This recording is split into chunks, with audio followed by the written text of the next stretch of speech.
Welcome to the January 29th, 2014 Planning Board meeting of the Town of Raymond.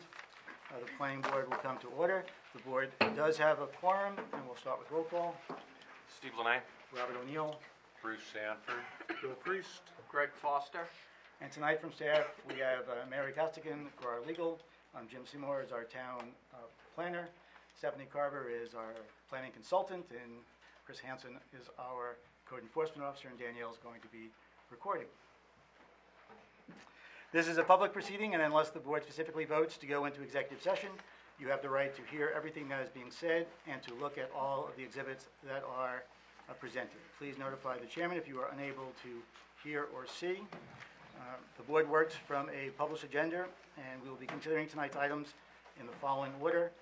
The real purpose of tonight's meeting is our public hearing for proposed articles for the 2014 town meeting.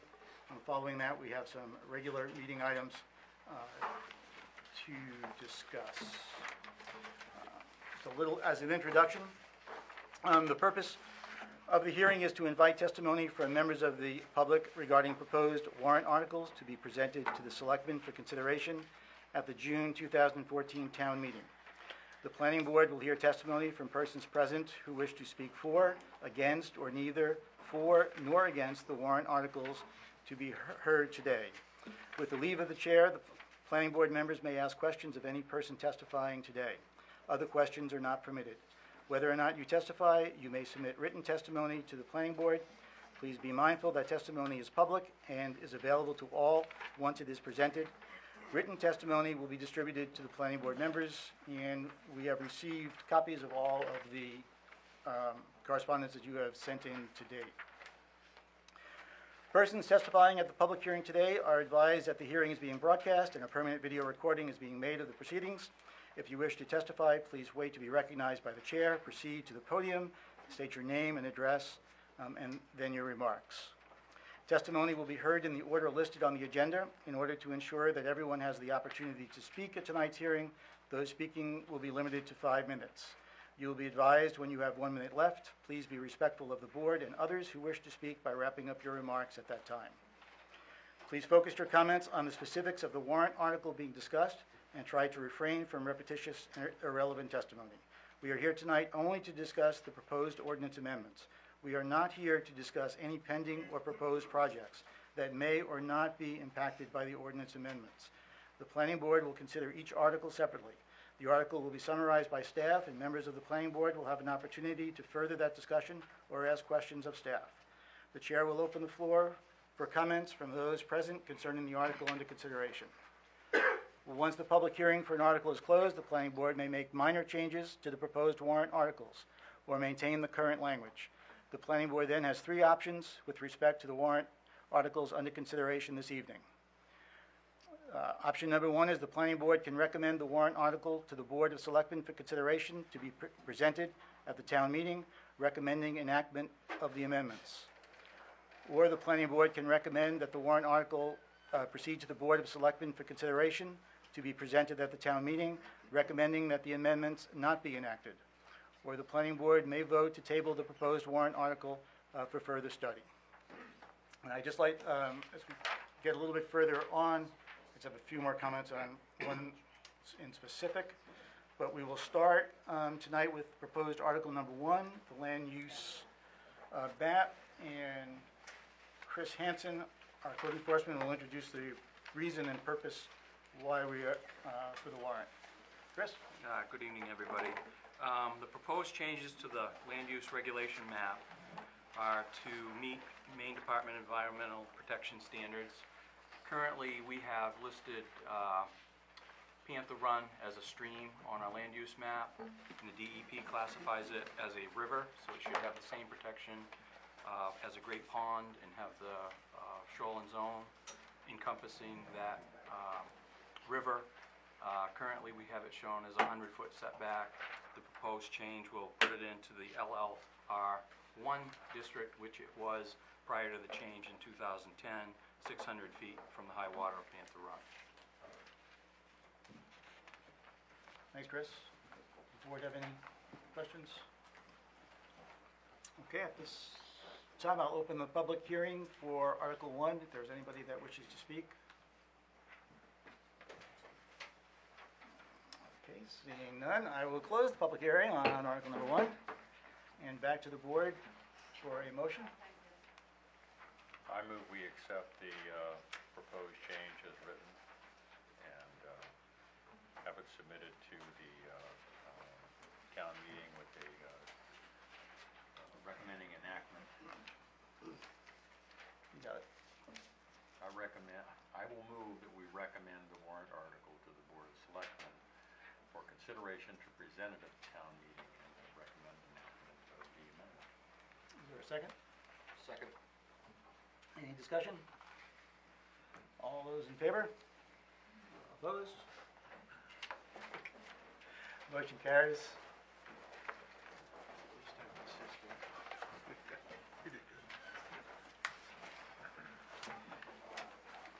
We're now on 2B on the agenda. The proposed Article 2 is the land use ordinance for commercial district parking. Jim, would you give us a brief overview? Yes, Mr. Chairman. This includes 4 different sections of the land use ordinance with regards to parking standards in the village and commercial districts. In Article 4, the biggest change there is the town of Raymond has proposed a revision to Article 4 District Regulations F, Commercial District subsection C4C, to remove the parking-related setbacks from the commercial district standards and institute parking lot setbacks under Article 9 Minimal Standards Off-Street Parking. By removal of the language from the commercial district standards, it allows the planning board ability to regulate setbacks or setback waivers under site plan review, rather than requiring the applicant to file a separate variance application with the boards of appeals and having to meet with the undue hardship criteria. This was considered to be a potential design hindrance and economic hardship for commercial development, redevelopment, improving, or building additions to existing sites which intend to maintain the majority of existing structures and site features on the property. Do you want me one at a time, or you just want to? Yeah, I think we can do them all. Okay. Under Article 9, the change there was to address consistency in the parking space and aisle dimensions and provide review criteria for a proposed use defined as an independent parking facilities and which will be defined separately under Article 12 definitions. Article 10 revisions, the town of Raymond has proposed revisions and additions to Article 10 site plan review performance standards to bring continuity to parking space design criteria and clear standards for pavement setbacks, buffer requirements, landscape islands, and incorporating parking surface requirements for all off-street parking areas. In addition, it establishes for the planning board a waiver criteria to assess parking lot designs when the applicant cannot meet the requirements due to natural, unique, or unforeseen conditions. Such applicants must apply in writing to the planning board discussing reasons for their parking lot requiring a waiver and then address the waiver criteria as established. And finally, Article 12, as previously discussed, the town of Raymond has proposed additions to the definitions, which provides clear understanding for the terms of the parking uses. Those terms are proposed to be off-street parking, off-site parking, and independent facility parking. Currently, the land use ordinance has no definitions related to parking or types of parking-related uses.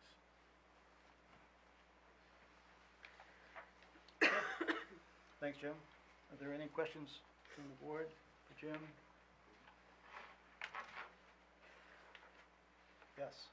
Did you want to, I don't know how you wanted me to address my edits, if you just want to say if you have any questions, or if you want me to explain some of the changes that are in here.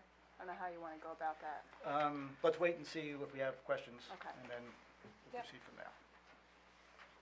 All right, so I will open the public hearing for 2B, our proposed changes to the land use ordinance for the commercial district parking. If anybody wishes to speak. Yes, sir.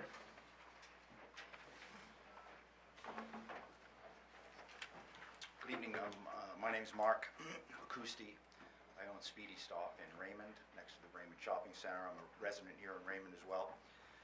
And, we're really happy to see that the setbacks were going to go to performance standards, so they're eligible for waivers, and that they were 20 feet. And now, if I'm reading this correctly, they're going to go to 10 feet. which is great. However, this comes with a whole list of other things that are kind of questionable in my mind. Spending a lot of years there on Route 302 and looking around at my neighbors, who are also business people. There are a bunch of things in here about if you need to go to, if you can't meet the 10 feet, you can go to 5 feet or 0 with the proper embellishments on your property. I guess my big question I can't wrap my head around is why do we need any setback from the DOT right-of-way? And it's almost like someone knows something I don't know, like the DOT is going to come in and put in a 5 or 6 lane highway, and we're not being told, because that's always a big bone of contention. There's a lot of parking that's in the DOT right-of-way now, and it seems to me that whoever is writing this up is saying, well, we got to get those people out of that right-of-way because something's going to happen. I highly doubt it's going to happen, and I think we're kind of, turning over the apple cart just for something that probably will never happen. In my mind, it should always have been buyer beware. If I'm a business owner there and I put something in the DOT right-of-way and they come to me and say, you have to move it, that's my problem and nobody else's. So in saying that, now you're talking about coming back another 10 feet, which is good because it's better than it was with 20 feet. However, if there's some changes of use, all of my neighbors that I can see looking across the street, whose parking areas are right up into the DOT right-of-way almost, are going to have trouble. And I'm wondering what's going to happen when they have to get waivers and go to maybe 10 feet to get by, or maybe 5 feet, and have to start implementing some of these things like buffers or gardens that are a minimum of 100 square feet, so they got to be a minimum of 10 by 10. It's almost like this ordinance is going to be asking them to come up with more parking, but let's take it away at the same time. It just doesn't make sense to me. What I see here is really geared toward a big 4, 5, 6 acre lot, it seems like, down like at Walmart. And if you ever look at the map in Raymond, I don't think there's any properties deeper than 300 feet. And those that are, there are very few of them that are over 150 feet wide. And then you start with a 20-foot setback from your rear neighbors. Now you're pushed up even further. And it just seems like a lot of things are coming into play here that can probably be done without. In my mind, the parking is good just the way it is. The cars, they have to be close to the roads because the buildings can't be moved. We all understand that. I think in the future, everyone's going to be asking for a waiver. It almost makes sense in my mind that let's change the ordinances so that we don't have to ask for these waivers. Not everyone has to come before the planning board or ask permission to get down to 5 or 10 feet because let's go the other way. Let's leave it just like it is, and if we see, maybe you can write something, if we see a need for some change, let's do it. The last thing I'm going to point upon are actually two last things. I'm not really sure, maybe somebody can answer me about the side yard setbacks along the roads or against your neighbor. There was a portion in here that said if there was a change brought about and we had to split 2 lots, there might have to be a green space in between with an opening for a car to drive through. Is that ringing anybody's memory? Jim's nodding his head. Okay, so I'm imagining Crickett's Corner, Salvation Army, the Mexican restaurant, the plaza. They all have green spaces with openings between them, 2 cars wide. First snowstorm, what's going to happen? We don't live in Florida. It's a bad idea. And the last thing is the side yard setbacks, or the road, like on Elizabeth Avenue, if I'm in a butter right there to Elizabeth Avenue. There's some confusion. It seems like that may have just been taken off at the last minute, but the way I understood it, we couldn't park right up against the road anymore. That would have to come back as well. Okay, that's going to be just another hardship for, I'm thinking Portland glass. I mean, it's going to impact just about every business. So that's all I got to say. I really hope that you guys can reconsider some of the rules. Am I missing something? Well, about everybody driving over your island. Oh, yeah. I mean, this is just, I'm going to show you guys. You've got less than a minute now, Mark. Oh, Yeah, it's all right. I'm not going to take any more of your time. This is what you get when you get, I mean, that's a perfect example. That happens 4 times a year at my store where somebody will drive on a, Corner rock. somebody will drive on a big rock. There used to be an opening there, and I was made to put that green space. I couldn't put a fence. I thought, the fence would be broken all the time. People are just gonna drive over a lot of this stuff. And again, if it were Walmart, there's plenty of space, but we're really tight in Raymond, so I think things should be reconsidered. That's it. Thank you very much. Are there any questions from you guys? No? Anyone else?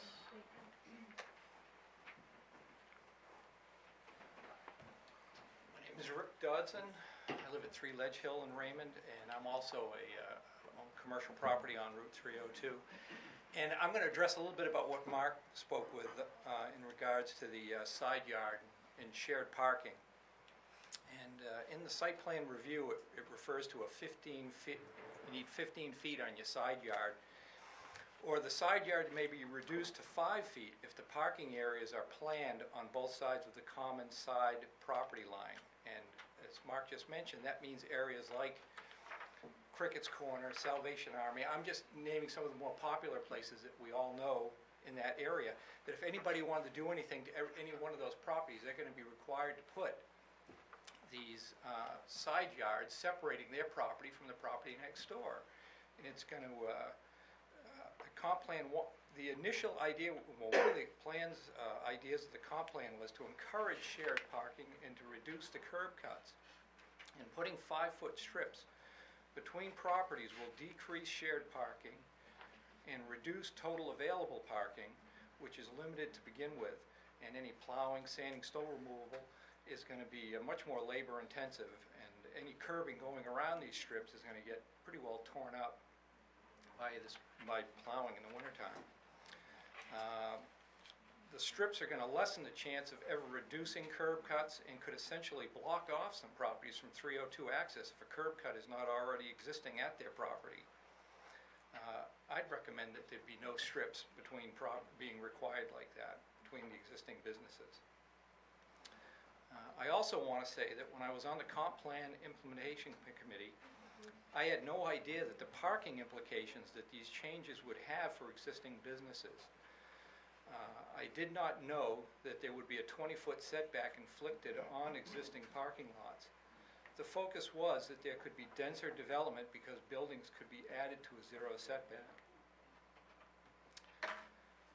I'm concerned about putting these specifics that are in the guidelines into the ordinances and changing them from guides to laws, that these are going to be requirements.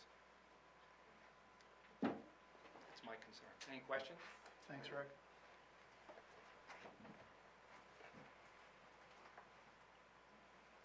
Yes. I'm Sharon Dodson, 3 Ledge Hill Road, and as Rick just said, we own property on 302. And I did send my ideas for the changes to the waiver requirements, and you guys all got those. And I think Jim wrote them up and implemented them pretty well. I guess I have to touch on what I said. First thing is, I think we need to add all the islands and planted strips in the front buffer to make those available for waivers. And then add that language in that first paragraph along with loading and unloading and parking. And then in A, this is in 6, by the way. In A, we suggested taking out unique features such as, just because there will be nothing unique about needing more parking on 302 in the commercial district. And then with E, the problem with that is that we added, and that the design accomplishes the goal set forth in the Town of Raymond design guidelines for parking areas. And what that does is it changes what were guidelines. The minute a person goes up for an application and he needs a waiver, or she needs a waiver, then have to follow the design guidelines and make them a law rather than just a guide. So we suggested adding at the end, to the greatest extent practical, and Jim wrote it up probably better than that. So, and he'll tell you all about it. I'm also the co-chair of the beautification committee, and we kind of wanted to talk about some of these new requirements for plantings. There were no actual requirements in the ordinances before about plants. There were only the suggestions that were in the design guidelines. And there was, currently there is some talk in the ordinance about buffers, and it's all shall be considered, shall be considered. So now when we go to putting certain sizes, like 3.5 feet tall and 50% of the buffer, that just makes it a lot more restrictive, and it's a lot of work to plant all these things. It's a lot of maintenance. The more gardens we have, the more weeds we have, and the more shrubs we have, the more pruning we need to do. And as I say, 50% of the yard is really a lot. If you look at our yard at the hardware store right now, we don't have anything 3.5 feet tall. We have maybe 3 or 4 trees, but they're not blocking your view of cars in the parking lot. We have perennials, and that's really what lives the best out there. We've lost so many shrubs, and basically, especially at the shopping center, Kevin would have to rip out all the perennials we have there now and put in shrubs that would die every year because of the snowbanks and the salt. So we suggest that you change it to minimum 2 feet high plantings in a minimum of 50% of the first 3 feet in from the sidewalk or road shoulder, depending which side of the road it's on. I think that would be helpful.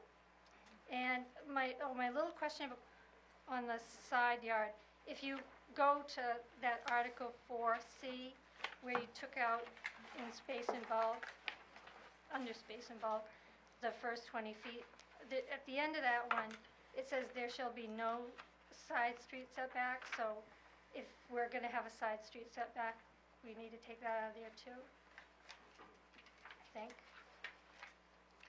Sharon, you have a little less than a minute. Okay, I think, okay, and Mark just reminded me he wanted to, 3 points he wanted to make were the parking lots need to be easy to use, we need to maximize the parking because we don't have very much, and our property resale value is going to be reduced if we have such strict restrictions on parking. I think that's it. Thank you.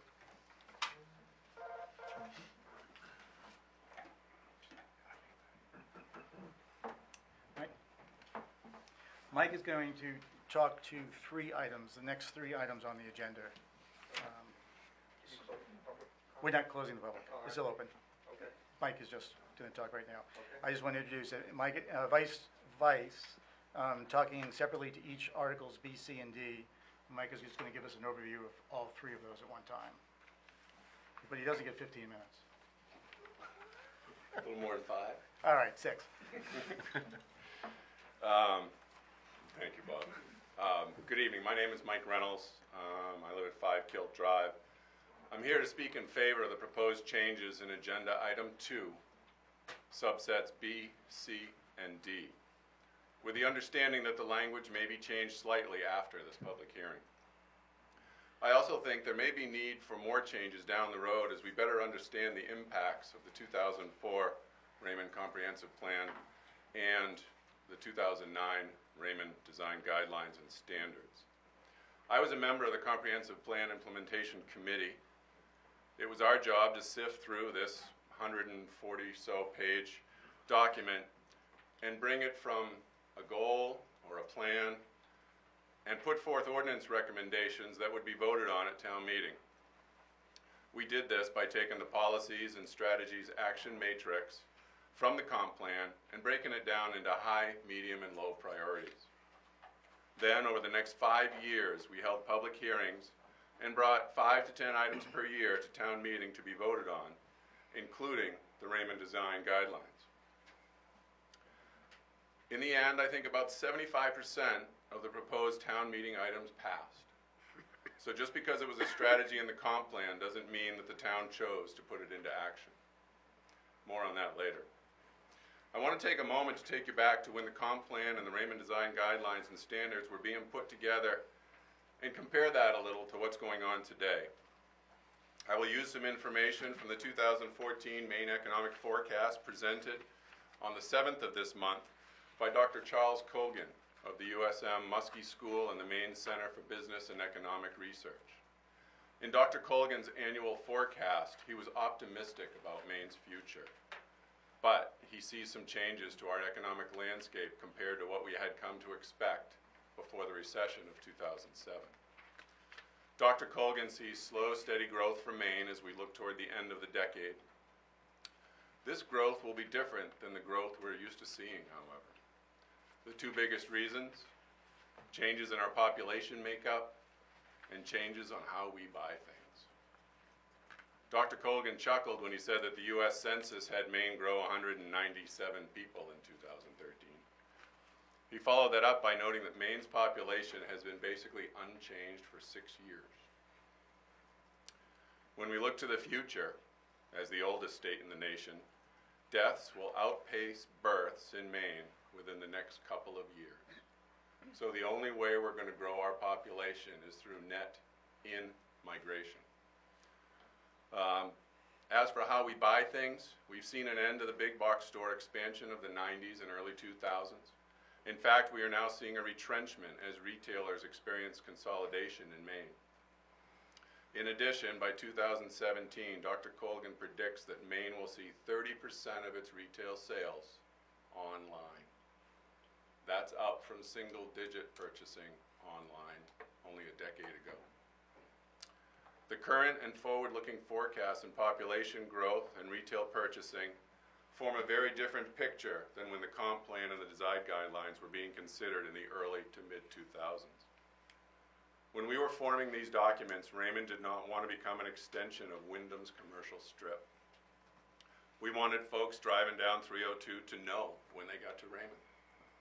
I think it is this vision, which has been here long before anything we're talking about here tonight, is what led to decorative streetlights, gardens, and sidewalks as part of the 302 improvement project. It is why volunteer walk-in weeders have done the bulk of the work to take care of those gardens since. It was this pride and community that was the backdrop for the design guidelines. It was the thinking that the box stores and the change would soon be knocking on Raymond's door. So we created a vision of what we wanted our commercial district to look like, to help control what would happen when they came. These are good guidelines. They are good guidelines if an entity wants to come to town, buy property, and start from scratch, either with a vacant lot or by tearing down an existing building. These would be great guidelines if the proposed increased size of the commercial district had passed at town meeting, but it did not. I told you I would get back to that. I think 5+ years of working with ordinance changes associated with these guidelines have showed us some unintended consequences, especially to our existing businesses. Some of these consequences are being considered for changes in subsets B and D. They deal with the existing buildings in our commercial district. They deal with setbacks, parking, screening, and other unintended consequences from our guidelines that make it harder to do business in Raymond. Not easier, as was intended as a high priority in the comp plan. I don't think the big box stores and change will be knocking at our doors anytime soon. But when they do, the design guidelines will be there to show and lead our vision. I do not think any of the proposed changes will alter that vision. Subset C on the agenda tonight deals with housing. As we know, the biggest part of the financial meltdown was due to lending practices on homes. This led to a real estate boom that included both sales of existing houses, as values went artificially high, and new home construction. According to Dr. Coughlin, in 2006, Maine set new housing permit record at 9,000. By 2008, that number had dropped to less than 2,000. He projects that by 2017, we may get back to our historical average of around 4,000. With housing permits in Raymond hitting 60 during the boom, it's easy to understand why and how the formula for the residential growth management ordinance came to be and why it was passed. Had demand continued at that pace, or even 50% of that pace, it would have been a good tool for Raymond. But with new home permits in the single digits for the past few years, this ordinance and its formula will handcuff our community. It'll handcuff our community if it hopes to participate in the uptick of new construction. With population growth flat or only projected to grow through in-migration, the lending practices more in line with risk or even tighter than that, and I do not see an unmanageable building growth in our foreseeable future. If you couple this with a sharply declined school population, some of the numbers I've heard quoted are around 50% since the turn of the century, the concerns for the growth management ordinance go away completely. In conclusion, I've had the opportunity to have conversations about these unintended consequences with the town CEO, planner, and business owners. I've spoken to the Zoning Board of Appeals in a neutral position about setbacks and my thought process as part of the Comprehensive Plan Implementation Committee. And I'm here tonight to speak at this public hearing in favor of the proposed changes in subsets B, C, and D. I think they're the right thing to do for Raymond, and I do not think it will change the vision of the comp plan or the design guidelines. Thank you for your time. Thanks, Mike.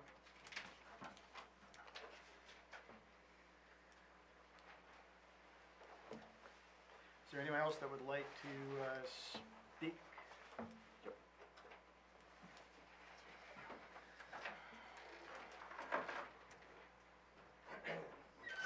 Peter Levitt, 2 Levitt Road. I was involved in the zoning appeal, zoning board of appeals involving the facade change in the shopping center. It was requested as a variance under hardship. As Mr. Reynolds was very accurate, he spoke in a neutral format in that meeting. It was also interesting to observe that at that meeting, the applicant was allowed to also be the expert witness on the real estate value. I just find that interesting. I would wonder what the attorney would think about that. But anyway, I guess my point is this. I support the setback because this is the way the process should be. It shouldn't be that the voters of the town are usurped by a board of appeals. I've heard several members of the Comprehensive Implementation Committee speak about unintended consequences. I also heard them say that they just didn't understand or realize what was going on. I don't know if that's the same definition as unintended. But I do agree with the fact that, as the gentleman said about buyer beware, and I firmly believe in that.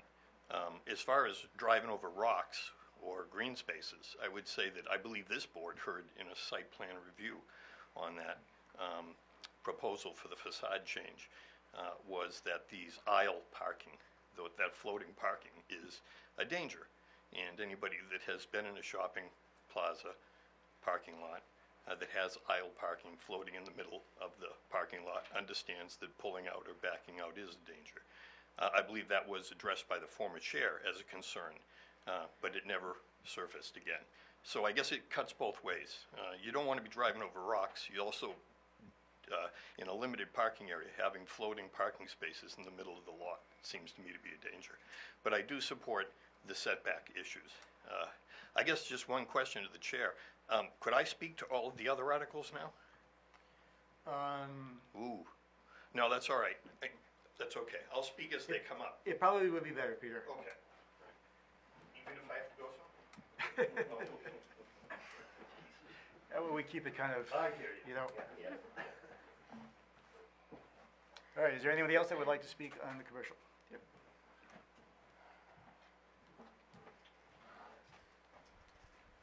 Charles Levitt, 14 Levitt Road, East Raymond, extraordinary. I'll be here for the duration, just so you'll know that.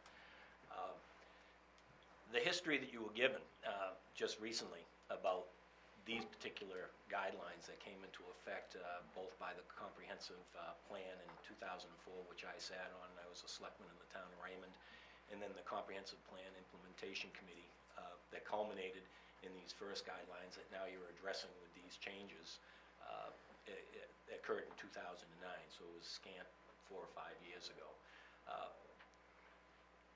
Though it may be advantageous to be able to say that the Comp Plan Implementation Committee was the only people involved. However, the Planning Board was involved, the Conservation Commission was involved, the Select Board was involved, the voters in the town of Raymond were involved, and I find it, again, extraordinary that 2 members of the Comp Plan and Implementation Committee can sit here with a straight face, and particularly with the rest of the agenda that you'll have facing you later on tonight, to say that they didn't know what was taking place. They didn't understand the unintended consequences. They're talking big picture. Unintended consequences can come from a semicolon. It can come from an and or an Charlie, or. could you talk to the ordinance for me, please? And the ordinance is this, I'm talking specifically what you allowed Mr. Reynolds to speak to. Okay. And this would, I think, particularly interest Mr. Linné, who was formerly on the Budget Finance Committee. The town of Raymond spent $83,000 on the Comp Plan Implementation Committee to put forth these particular rules that you're here tonight to repeal. So I want to caution you. And by the way, also involved, and I don't want to forget, were paid consultants, a paid planner, paid legal advice, which was Bernstein and Shaw at the time. Hugh Cox was the planner, and Dwayne Associates. So that $83,000 wasn't an advisory committee of volunteers, as suggested here by Mr. Reynolds. It was quite a cadre that cost us a lot of money, and now we're back here again 5 years later, having to repeal and change, and that'll come further. So my question is, with that, and I wasn't intending to address that, but Mr. Reynolds opened the door, and I believe the chair did too. Thank you, Mr. O'Neill. Speaking of semicolons and ands, independent parking facility under definition, and this will come up later, as a matter of fact, in another ordinance in the shoreland zone. An outdoor storage area for motor vehicles or enclosed garage or structure for storage of motor vehicles, which is the sole use of the lot or parcel, semicolon, and is operated. And I guess I just need to know, before we spend more money on legal with threatened cases and suits going forward in the town of Raymond, what does that mean? What does the semicolon mean? Is the semicolon stopping and saying, which is the sole use of the lot or parcel, stop? Or, and, as a business for lease or rental of parking spaces? Charlie, could you help us? Where are you? It's independent, it's definitions, independent parking, on the back. last Got it, page, got it. back. Under Article 12. Which is the sole use of the lot or parcel, semicolon, and is operated as a business for lease. I guess my question is, are all those tied together, or is it does it stop after, if it's the sole use of the lot, which is the sole use of the lot or parcel, does that automatically make it an independent? We're not talking shoreland zoning now. Is there a date on that? It's what I just picked up in the back Oh, of the room. Okay. But we aren't necessarily going, We haven't Your- talked, we haven't got talked to that about point that yet. okay, Okay, So, I think we're not quite there yet. Well, the confusion is, because this is the warrant, but Bernstein Sure has done a red line version, which we haven't really, which is not, which what you're asking is not there right. on the red line version. It's on the red line. No, I have, looking at the red line. Yeah. Oh, I see what you're saying. Yeah, gotcha, okay. All right, so you will have your answer, Charlie. But not tonight. Oh, yeah, you'll have Yeah. tonight. Oh, okay. Should I sit down, or? Yeah, Okay. I, Good idea. time to anyone else, if I got a minute or two, save it for later. Clean version. all right, is there anybody else on the commercial districts? All right, we'll close the public hearing on 2B. And, done. And we'll talk a little bit about the proposed changes from Sharon that Jim has worked up for the board. That's this copy that we just were handed. And Mary will talk a little bit about the red line version and get Charlie his answer. Jim, why don't you go first? All right, we had an opportunity to meet with Sharon and Mr. Reynolds, I believe last week, and they expressed their concerns with Article 10, specifically F1E, F, and I believe 6, the waiver criteria. And their concerns, as you heard this evening, had to do with side yards and some confusion around the side yards. We've made some red line revisions for this discussion to help clear the air a little bit about some details and make it a little more, I don't want to say convenient, but a little more friendly for businesses that are existing. I don't know if you want me to just read through these, or if you've got them, if you have questions. I think the biggest change had to do with, under E, parking lots in the village residential and commercial district requesting reduction in the front yard setback must provide at least 50% of the difference between standard front yard buffer area and the front yard buffer area proposed by providing internal, it's supposed to be internal, landscaping. Internal landscaping shall be implemented through the use of green space areas or planting, such as, but not limited to, islands, grass area, strips, or planting beds or decorative planters. Landscaped areas maintained by the applicant within the street right-of-way along the lot street frontage may be considered as landscape compensation with permission from the town or state of Maine Department of Transportation. I think the concern was that group had was the first version of that read that islands were going to be above and beyond what we were looking for compensation. And that's not what we intended to do. We just wanted to have, again, islands to break up some of that space between the front road, or the road frontage, and the building face itself. And this was a mechanism that we thought was a good compensation where, again, following the guidelines, recommendations in the comp plan for green areas and buffering on 302 and through the commercial and village district, that this was a fair compromise that kept that intent alive but lessened the burden on these businesses. And secondly, F was one that, again, we added some new language in there, and that reads, all parking areas associated with new building development of 5,000, that's supposed to be square feet, or building additions of which is ever at least 5,000 square feet total, or 50% or greater of the existing building footprint from the time of this ordinance's adoption, shall be designed to incorporate internal landscaped areas, strips, within the internal parking lot. Parking islands or internal green spaces must meet 5% of the total parking lot impervious area, exclusively proposed to provide parking for the new building or building addition, with no less than 100 square feet being contained in any one designed internal landscaped area. For building addition projects, internal landscaped areas may be added on or over an existing impervious parking area and meet this requirement. The rest is unchanged. What we intend to do with that section is only require this standard for the new parking that would be required for a new building or a new addition.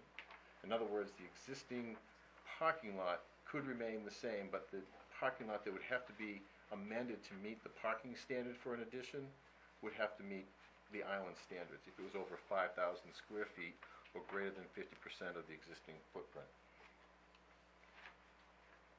So if you were doing a building addition, Right. you'd have to create more parking. Okay. In that section of the parking lot where you create the new parking, you'd have to meet this standard. And we're going to grandfather basically in all of the existing parking. Unless they want to use that existing parking lot to create those necessary islands. You mean, okay, so how do we do the calculation for the required number of You parking have a spaces? certain, if you have new parking spaces and it's not previously paved, you calculate that impervious area. Okay, 5% of that area must be an internal green space. okay, So then you either put it on that section of parking lot, or you can utilize the existing section of parking lot. okay. And then finally, 6 on the waiver criteria, as Mr. Dobson introduced, there were some minor scratches of language, and one was we did remove, we didn't feel it hurt the definition, unique features such as, we took that out of Part A, 6A.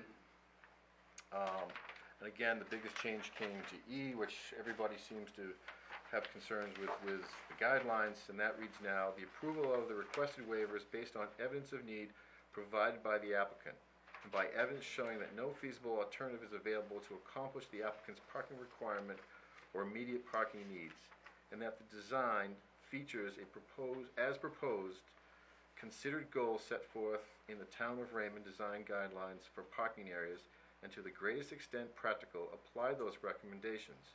The applicant shall provide in written response describing how and where the proposed project incorporates the design guideline goals and recommendations. And that's consistent with what we've always been doing? That's consistent, and it's not saying that they have to. Yep. Just how did they attempt to meet those guidelines? What did they do in their design that was looking for those, I should say? And that, Yep, go ahead, question? Jim, it's just that a project comes up to mind that came through the planning board. The farm stand that was renovated, this kind of will address a lot of the shared parking with the diner right there, and then he put in a new Chipman building. Farms you're talking about? Yeah, he redid, no, not the new Chipman Farm, the old Chipman. Oh, okay, gotcha. He redid that building, but then he put up a new building, which would be more than 50% of the existing building.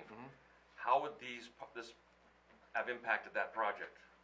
Would he, I don't know if you probably don't think you were here during that one. okay. There's a shared parking Yep. issue with the diner, and he built something that's 50% more than the existing building. Okay. Would he have had to put islands out there in the front? No, because he was under 5,000 square feet. Was it greater than 5,000 square feet? Was it greater than 50% of the existing building? Right, but it's the lesser. So was it 5? So it's either 5,000 square feet, or, okay, I see what you're saying, the existing building was increased by more than 50%. Right. Okay. So in that case, he would have had to provide parking for the addition, correct? Right, which he did. Okay, and was it on existing impervious? Or did they provide new impervious for parking? Around back was new impervious. It's on existing, the parking's on existing impervious. So another, Out back, he'll have green space. Okay, but can you put all the green space out back? no, it would need to be in the impervious lot, in the internal impervious lot. So he would have to put islands in a pretty small parking area. Or a strip along the building face, or a strip between Okay.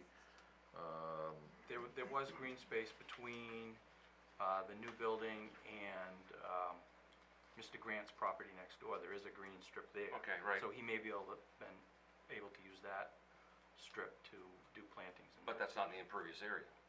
That part, you're correct. I don't know what the site looks like. I can't, without a plan, I can't tell you how that would. Again, though, in the end, you have a waiver criteria where you could take that into effect. He could have built an island around his sign, Right. had plantings okay. in that. You could do planters. I don't know. And we tried to be as flexible. 'Cause Right. That was the concern a lot with the islands because of winter maintenance. And part of our concern is, one, we want greenscape, but we also want islands to help direct the flow of traffic so we don't get a lot of this cut-through crazy traffic patterns through various lots. And to also get to your concerns about the side yard, where that comes from is, again, trying to have a visual, so we don't have a main mall appearance, where we have building, parking lot, so there's some designation of properties. The other reason for that is, again, cut-through traffic. If you don't have some kind of strip or curbing or island between these properties, people crisscross. And if there's nobody in those parking stalls, they take the shortest route, and it becomes, in some cases, a safety issue. And that was the reason. The other reason is if we had 5 feet on each side, again, it gave some areas in the wintertime to store snow. You know, currently, we all know that parking spaces get eliminated during the winter until the point that there's not enough parking, then a contractor comes in and removes the snow. So, I mean, it's just the nature of the beast here. We're dealing with safety. I understand, I hear the business owners concerned about losing parking, but we're up against a comp plan, we're up against guidelines that have directed us that, you know, we want some green spaces in here, and we're just trying to allow a mechanism to, you know, to find some middle ground so it works for everybody, and we keep the vision that was established.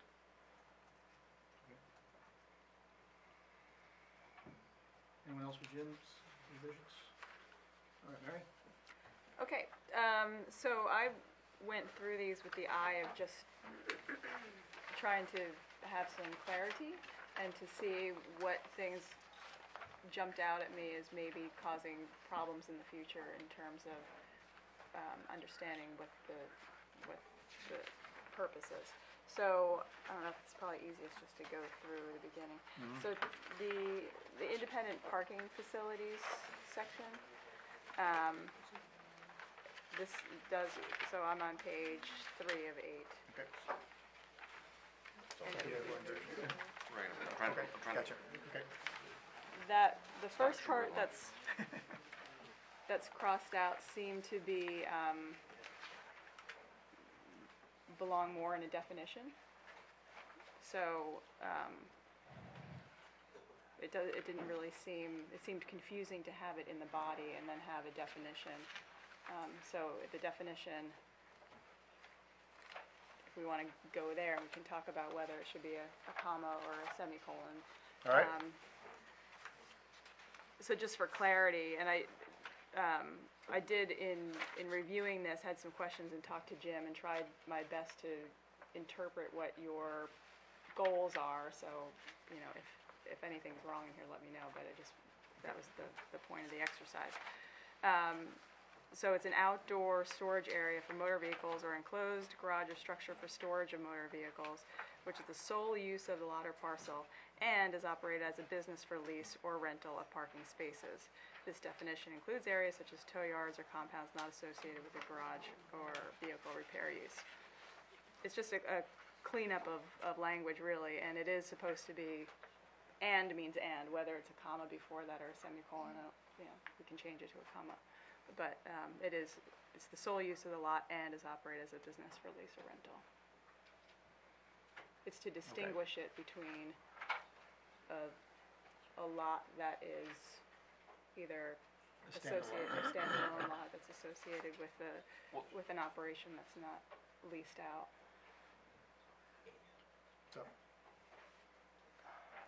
Are you talking about the business or the parking lot being operated as a business for lease or The parking rental? lot itself is the business.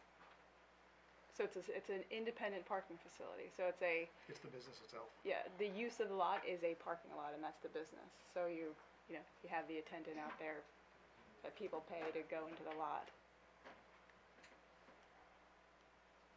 Well, if that's what we intended. What I think we were looking at is, again, a parking lot or a parking garage or a tow yard would be the things that come to mind that would stand alone as a use with no other associated use. And I think, you know, that comes into play with, in that definition, when you use it with the ordinance, you know, we don't necessarily allow the waivers for the zero setbacks and things like that, because we want those things further back from the right-of-way and screen. So that's why there was that distinguish between that and other types of parking lots. And then when you get to shoreline zoning, we didn't want those at all in the shoreline zoning. I'm not clear on why we're changing the word "or" to "and" under the portion portion that says, which is the sole use of the lot or parcel. Formerly, it said, or is operated as a business or lease. So you have an outdoor parking area for motor vehicles or enclosed garage or structure for storage of motor vehicles, which is the sole use of the lot or parcel. And that's a standalone statement. Or it is operated as a business for lease or rental of parking spaces. To me, those are two different occurrences that an independent parking facility could be defined as part of one or part of the other, but when you change that word or to and, you're making it inclusive. And what you're saying is that just because an outdoor storage facility is for motor vehicles or an enclosed garage or structure for storage of motor vehicles, it's not considered an independent parking facility unless it is operated as a business for lease or rental of parking spaces, and I don't think that was the intent. I think the intent was for there to be two standalone occurrences as operation of a parking facility or possibly as operation of a business for lease or rental of parking spaces. So, I'm just trying to understand the distinction there. So you have,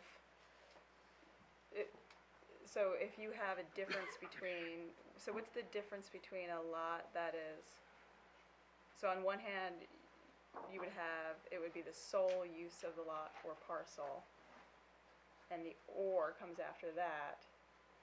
Well, by changing the Or word is- or to and, you're saying that it's not an independent parking facility unless it is in the business of lease, rental, Charging for parking spaces. That's correct. What about a park and ride for people that are all over the state? Right now, where people, there is no charge for parking, but it is an independent parking facility. It wouldn't fall under the definition. Then I think that was, Well, I think That was part our of the intent. intent was Right, that exactly. an independent parking facility was also defined as something that had no use other than the fact that it was a parking facility, and there was no, it wasn't a subsidiary use to any other business or any other application. It was just a parking lot out in the middle of nowhere. Irrespective of whether somebody is running it as a business to lease, they're operating it as a parking lot. Whether they're trying to gain income by leasing or renting parking spaces is a separate issue as far as I'm concerned. I wonder if But this by might, tying yeah. together with the word and, you're making it all Well, one I occurrence. wonder if this might be helpful. So this is the commercial zone, so we're just talking about independent facilities. When we get to the shoreland zone, there's a distinction between an independent parking facility and off-site parking area. well, that still exists in the commercial zone. Here's an example, let's And say that- the bus really starts working, and they wanna build a parking lot so people can drive their car, park it, and take the bus into Portland, in the commercial zone. They're not necessarily gonna charge, I think what we're having heartburn with is, Yeah. you're requiring that they charge for the spaces. Right, you're making it, Is there you're any- making the independent facility contingent upon it being a business that is leasing or renting parking spaces. Is there any harm with making it and or? Well, I guess it might be easier if you tell Well, me. and or is the same thing as saying Right, or, but if if you you- say just right. and, then Right. it's all lumped together as one occurrence. And I don't think that was the intent. Right. I don't know what the intent was, so I guess that's what I'm. I just think that this is going to restrict us and Okay. make the definition too tight, so to Okay. speak. Yeah, So you prefer to have a or? You prefer to have a or? Yes, yes, I do.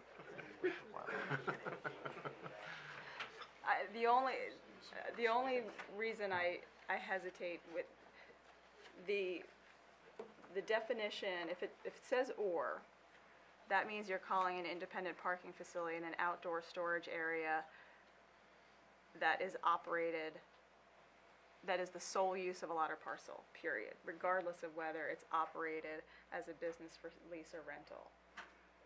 When you get into the shoreland zone and there's a distinction between an independent parking facility that is a business to be just a parking facility as opposed to a standalone parking lot that is the sole use of a lot, but it's an off-site parking lot, there, it loses the distinction because you're the independent parking facility. By being able to be an independent parking facility, which is just the sole, by just having it be the sole use, you lose the distinction.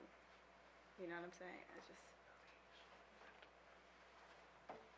I like the word or just or. I think that Right, I'm just- changing I'm it ju- to yeah. and is just, I'm just letting you know that when you get to that other section, you're gonna completely lose the distinction, and it's gonna be difficult to interpret what it's meant in the ordinance. But I guess it still goes back to those unintended consequences. I think we are, using the word "and" makes it extremely restrictive. It requires that someone charge for parking. And I don't think that's the intent. It's not what I saw it as, so. No, the intent was, when we designed that, was that if we had a lot of use, somebody builds a parking lot on it, and that is the primary use of that parking lot, whether it's, you know, community, whether it's private, public. The idea was we didn't want that to be built to the same standards we allow for the business district. We wanted those back, we wanted those buffered, you know, and that's why those So two what happens if uses- we just strike that whole, I don't think that we would lose anything if we just strike the whole and/or business.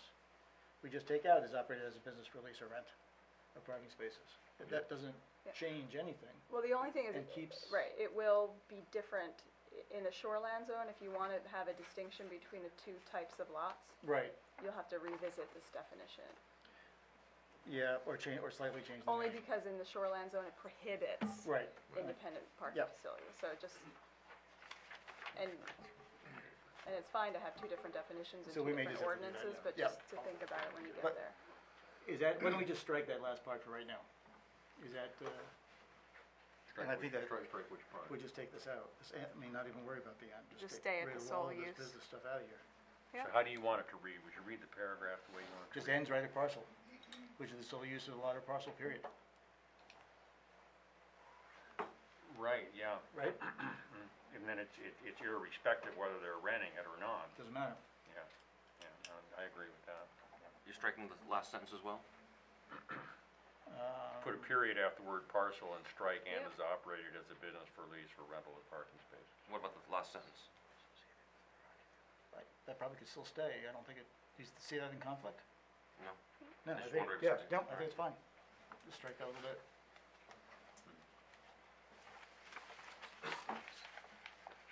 Solves the end of the or. All right, anything else on, The rest of the stuff is just cleanup, okay, nothing substantive, I don't think. No. It's just made to match the definitions, and I think it didn't show up in the red line, but there's a definition that was deleted only because it's not used, and that is off-site parking area is not used in this, it's used in the shoreland zone. So to have a definition that's not, oh, a okay, defined term that's not used is just confusing. all right.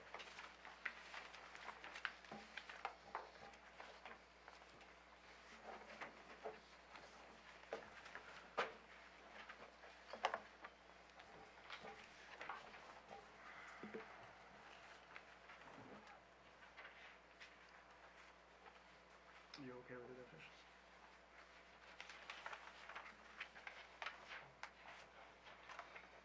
So are the, We don't have an off-site parking area in the commercial?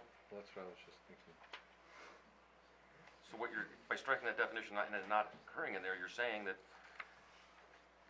all parking has to be contiguous with the building? No, it's just that it's not a term that's used. Can you tell us what language we're looking at right now? Yep. Shift the page and. If you look, it doesn't show up on the red line Struck this. version, but if you look at the original one, off-street parking? We're looking on at. the bottom, it says original version, Okay, yes, right. page 8 of 8. There's a definition there that says off-site parking area. That is a definition that was brought over from your the conversations with regard to shoreline zoning. And when I reviewed the land use code, I did not see that used as a defined term. I think it's, What about on Marion, 6 of 8, right on 5, isn't that the red strikeout is striking out 6 of off-street 8. parking lots? Off-street parking? Off-street is different than off-site. Ah, there's commas in those ends. And so off-street, I just turned into parking area because you don't have on-street Got it. parking that you're regulating.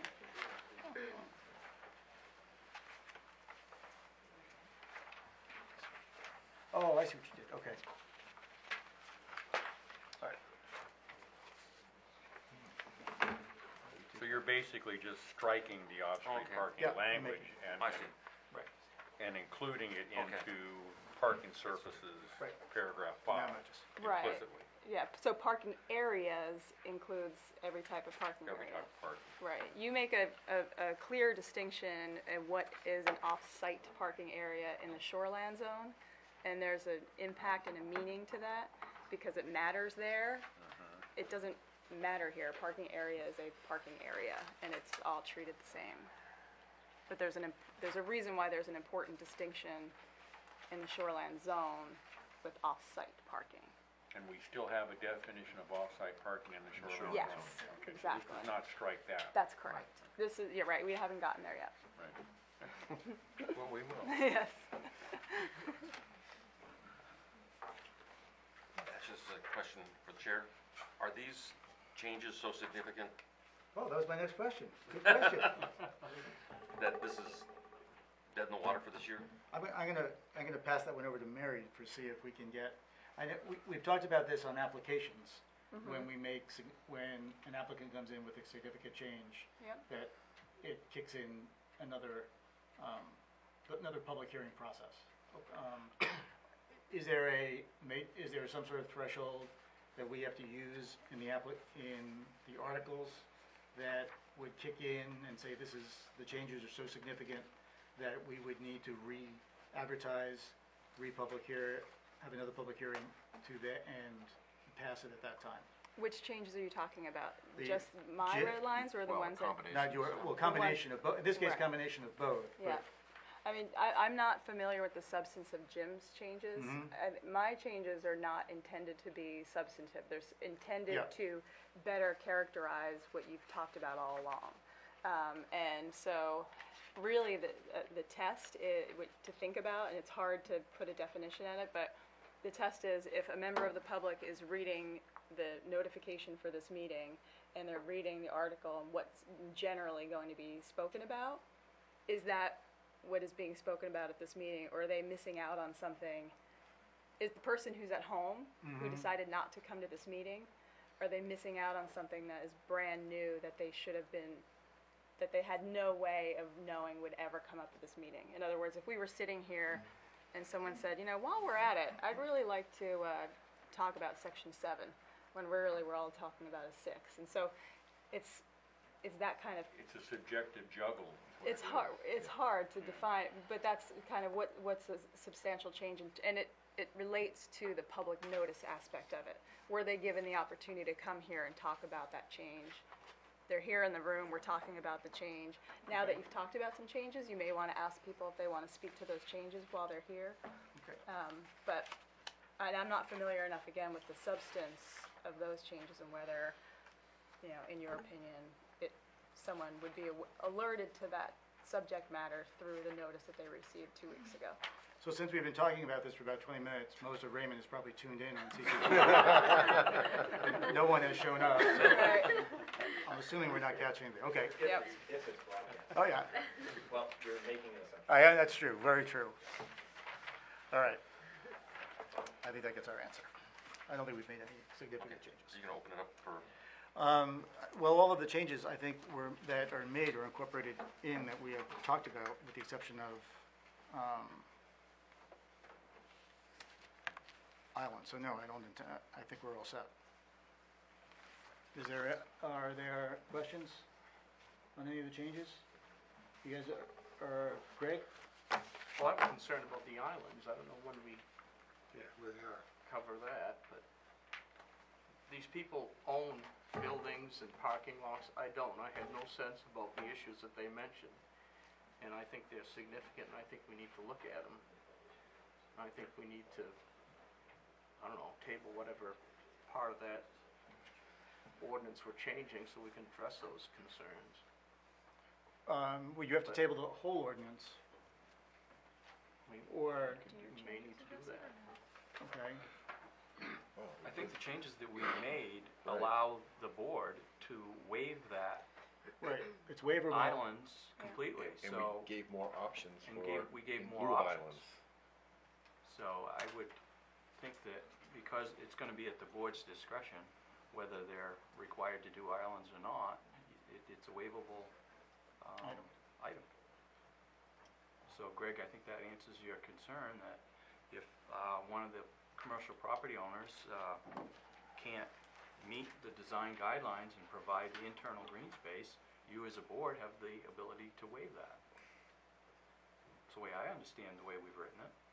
And coming into this tonight, we didn't have the ability You to did waive. not have that. You did not have that. Right.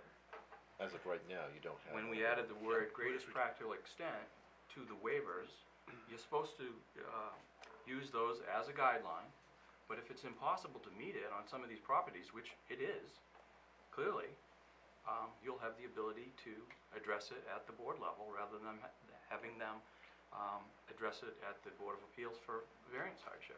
Which is what started us down this parking. Yeah, Correct. and begin when we with. put this parking ordinance together, we realized we had unique configurations, we had unique buildings, we had unique property lines and street frontages, and we didn't want to box anybody into a corner. You know, we had an application not too long ago where that was the case, and that kind of opened our eyes to some of the shortfalls in our ordinances. Even if we were to correct them, there still are circumstances out there that are just freakish, and we have to take them one at a time, and the waiver gives you that ability. Okay, that's great. You all right? I guess so. Do I trust you?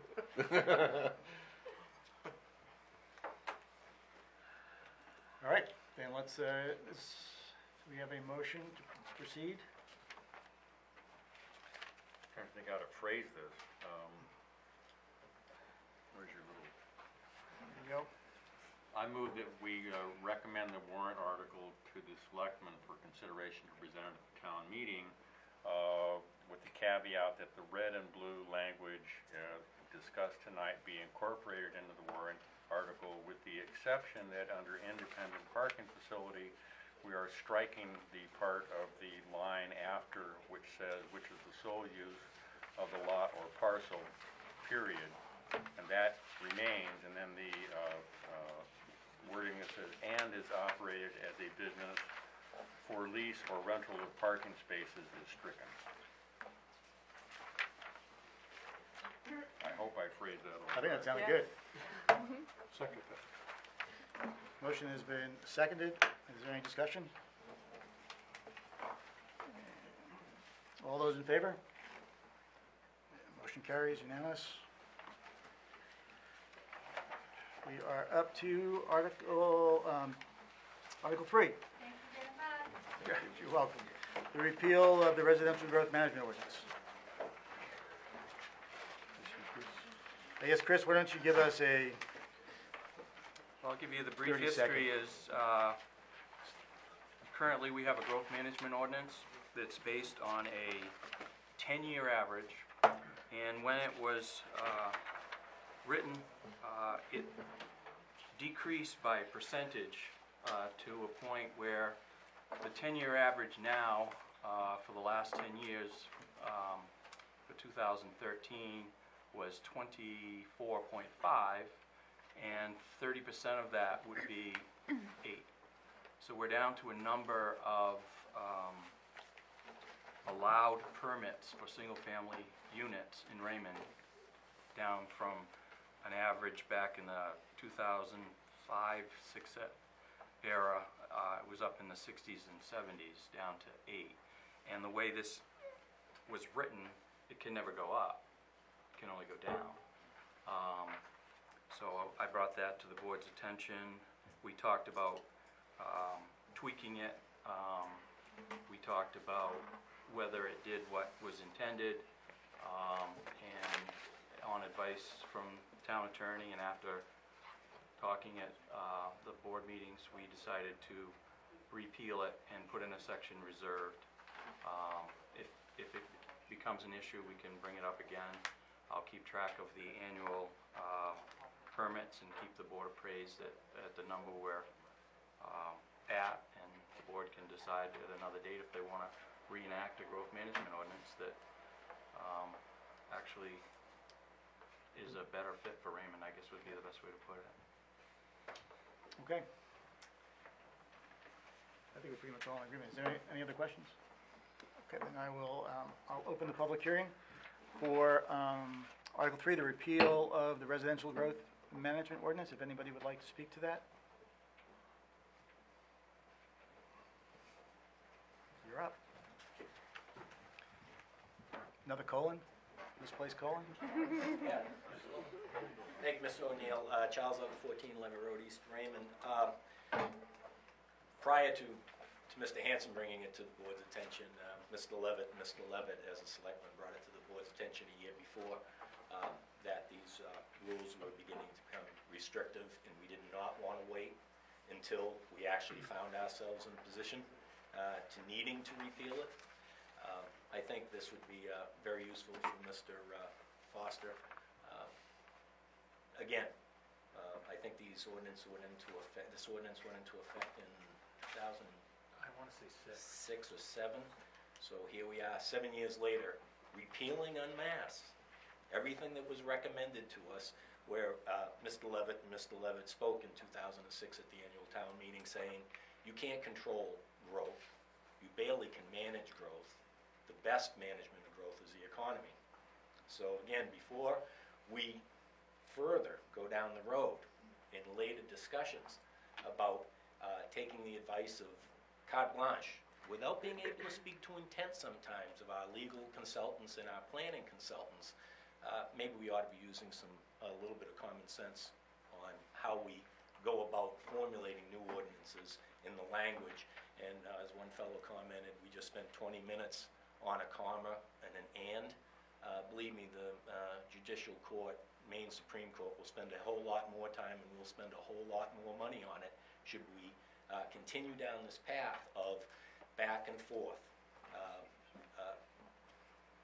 Conditional zoning for U.S. Cellular, back and forth, back and forth. It's good, let's change it, it's bad. Could you speak to the ordinance, please? So, speaking to this ordinance, again, just another classic example of us moving forward on something as a community with all good intentions of the boards and the committees, and paid legal and consulting advice. Charlie, you've already kind of said that once. One of the comments tried not to be redundant. And we're again moving forward.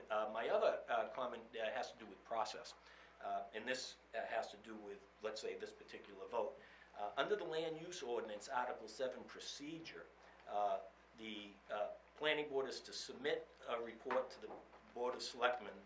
No report constitutes approval. So if you take no action, now that we've had the public hearing, it constitutes approval. If the planning board recommends not to be enacted, there needs to be a 2/3 vote at the town meeting. So I just want to make sure, and unfortunately, you don't have a full board tonight, but I'm sure most of you gentlemen understand that if on this or any other when you're dealing with the land use ordinance, my question, and I'll just bring it up as a comparison, there is a different definition for that in the shoreland ordinance. So I'll save that for when we get to shoreland. Thanks, Charlie. Anyone else? Peter?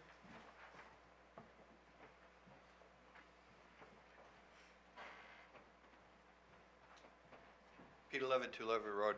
I just want to say that I'm in support of the repeal of this. I was able to follow this board's discussion on that. I think it was a reasonable discussion. I think it was done professionally and appropriately, looking at the facts. I just want to comment on the fact that as I watched it, to my amazement, what I saw was, as the facts came out, what tends to be on this board, the one dissenting vote actually turned the rest of the board into that decision to endorse the repeal. And I just want to applaud you for that, and I believe that that's what's necessary, that sometimes the unpopular view is not necessarily the wrong view. It's just things go in and out of popularity, and I'd commend you on that. Thank you, Peter. Is there anybody else? All right, seeing none, I'll close the public hearing on our, on Article 3, repeal of the residential growth management ordinance. Any comments from the board? Well, just to reinforce my understanding, the reason that we recommended appeal is because, as Chris pointed out, the way the formula was set up under the system that we would like to repeal, the number of permits could never go up. And Mr. Levitt indicated that the economic activity should be the governing factor involving growth in the town and its management. And unless this is repealed, I think that the intent when it was originated 6 or 7 years ago was good, but because of the mathematical formula working against it, you're never going to be able to let economic activity govern. It's always going to be something that's going to be artificially constrained by the language in an ordinance that, however well-intentioned, it just isn't working. Okay, do a motion? I move we, Go. so well tonight. You're doing good. Yep, this again.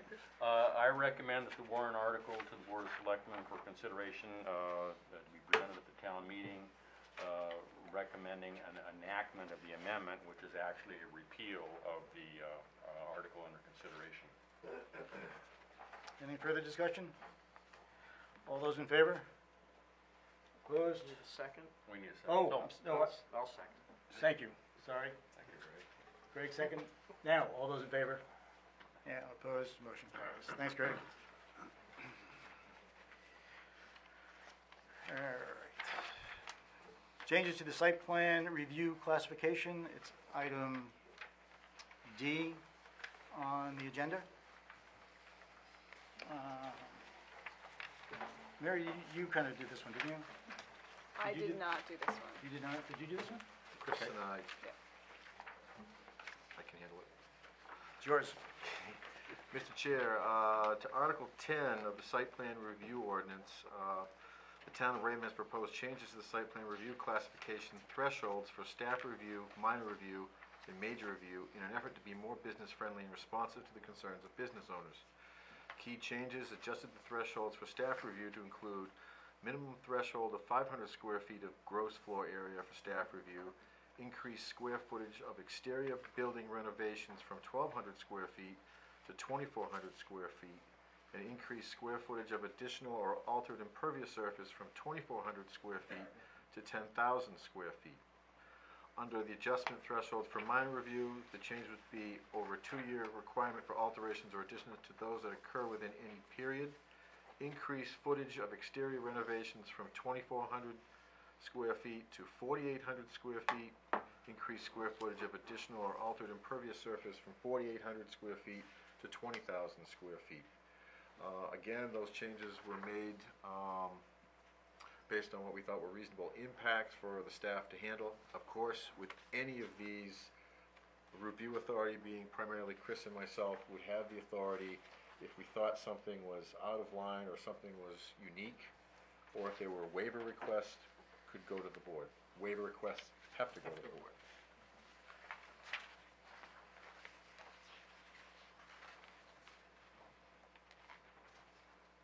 Any questions? All right, we'll open the public hearing for the proposed Article 4. If anybody would like to talk to it. Seeing none, I will close the public hearing for Article 4. Any questions? Motion, please. I think the board recommends the warrant article to the Board of Selectmen for consideration to be presented at the town meeting, recommending enactment of the amendment. Is there a second? Second. Any further discussion? All those in favor? Opposed? Motion carries unanimously. We are to item E, proposed Article 5, which is the clarification of the board staff escrow fees. This is the one you did, right? This is the one is me, yeah. Okay. So the purpose of these ordinance amendments is to clarify what the escrow fees entail. It used to just say professional fees, and it wasn't detailed enough. It now includes, it says includes but shall not be limited to engineering and consulting fees, attorney fees, escrow fees, recording fees, appraisal fees. I think that's the list. It also codifies the current practice of requiring those escrow accounts to, what's the word, when it goes below 50% to be replenished. And it also clarifies, there's a process in here in which the board can request a peer review. And it wasn't clear before the distinguishment between the fact that you have a contract planner who's not that independent peer review, that a peer review is actually a third party outside of your contract planner. So those are the main clarifications. And then there's a lot of lines because it was made to be consistent in all types of review, in the subdivision reviews and the site plan reviews, and at all different levels. Okay. Is there any questions on the board? Yeah, I have a question. Is there any statutory limit to the escrow fee? Is a percent of construction value, or I can see a situation development where there's some kind of a beef that develops between the applicant and members of the town staff who are reviewing, and the thing just goes round and round and round, and the escrow fee keeps getting burned up in arguments and going back and forth, and it's like an endless money chain. I'm concerned that I don't want to see that. So my question is there any ceiling statutorily set up that limits the amount of escrow in relation to the construction value? There is or not. Some similar, there isn't. There is not. The idea behind it policy-wise is that developers come in and they utilize the expertise that the town has, and they're saving themselves. They're not paying their own experts. They're coming in and they're meeting with the town consultants, and they're being advised as to the either legality or engineering design of their plan. And if they had their own, if they went and paid for their own, it saves the town. So it's a sort of a give and take. So they're paying for the services directly. Yeah, I'm just trying to be kind of proactive on behalf of the developer or the Sure. applicant. Yep. If for some reason there is a disagreement on how to proceed on something that can't be reasonably ameliorated between the Yeah. parties, that it just becomes an endless beef, that it's a cash cow. Well, I think coming that out of the pocket application of the would wind up, developer. I think that application would wind up at the board for us Right. to, Well, I would for hope us to so, yeah. decide, right? Right. Before, At that point, they would kick it over Right. to us. Yeah. Okay, all Yeah. right, okay. I've got one little bit of disagreement. The way this is written, this is to have the applicant pay for, basically, as consultants and engineers that are working for the town. Yes. For the exactly. town's review. Yes. I'm sorry, the way you put it was to reimburse the town for free consulting that the applicant was getting. It seems to me that by the time an applicant comes here, he's already hired engineers and other people, and it's more for our checks and balances on it. It's both, yes. Yeah. So I just wanted to. Yes, Because that's yes. the way it's written here, it's clear. That's correct, yes. Okay. Yeah. okay. Losing track. Did we do the public hearing on this one already? No. We didn't? No. So I will open the public hearing for the proposed changes to Article 5, if anyone would like to speak. Charlie? Thank you, Mr. O'Neill. I think Mr. Sanford and Mr. Linne hit it upon the head, and I think the answer we got from council was the major concern anyone would have and should have in this town, particularly based on the history, and I'm speaking directly to Article 10C 2 on the escrow fees, is that it's an inherent conflict of interest, because what we are doing is something similar to money laundering, if you will, not to be, to make it simple, because that's how simple language works, or providing an EBT card, some might say, to both the planning consultants, and no casting any aspersion on individuals. I'm talking about the process. The planning consultant and legal counsel. Because the way the escrow works is the applicant puts the money into a escrow fund, which is then turned around and is reimbursed to our contract planner and our contract legal counsel. So in essence, there is very little accountability. As a matter of fact, and again, not casting any aspersions, trying to be positive rather than negative, we don't vet these individuals, they're consultants. So we don't know if Sebago Technics is also consulting, someone in Jim's firm is consulting with Fry Island, let's say, as an example. We don't absolutely know. We would hope that Bernstein and Shaw would self-regulate so that they're not representing someone in their office isn't representing someone that we may be having an issue with. But I think council's, when she gave the term to you, Mr. Linné, of both. We do both. We consult with the town and we consult with the applicant, and then we're paid for by the applicant. And we went through this on the conditional zoning issue before with US Cellular. They paid the bill, contract planner took the money, attorneys took the money, and a year later we were out spending money as a town repealing it. So I just want to ask that this board and other people in the town put their heads together. It's not going to happen tonight, obviously, but we have to try to discover a better way that does away with this inherent conflict of interest. Thank you. Thanks, Shirley. Any other comments? Close the public hearing for Article 5.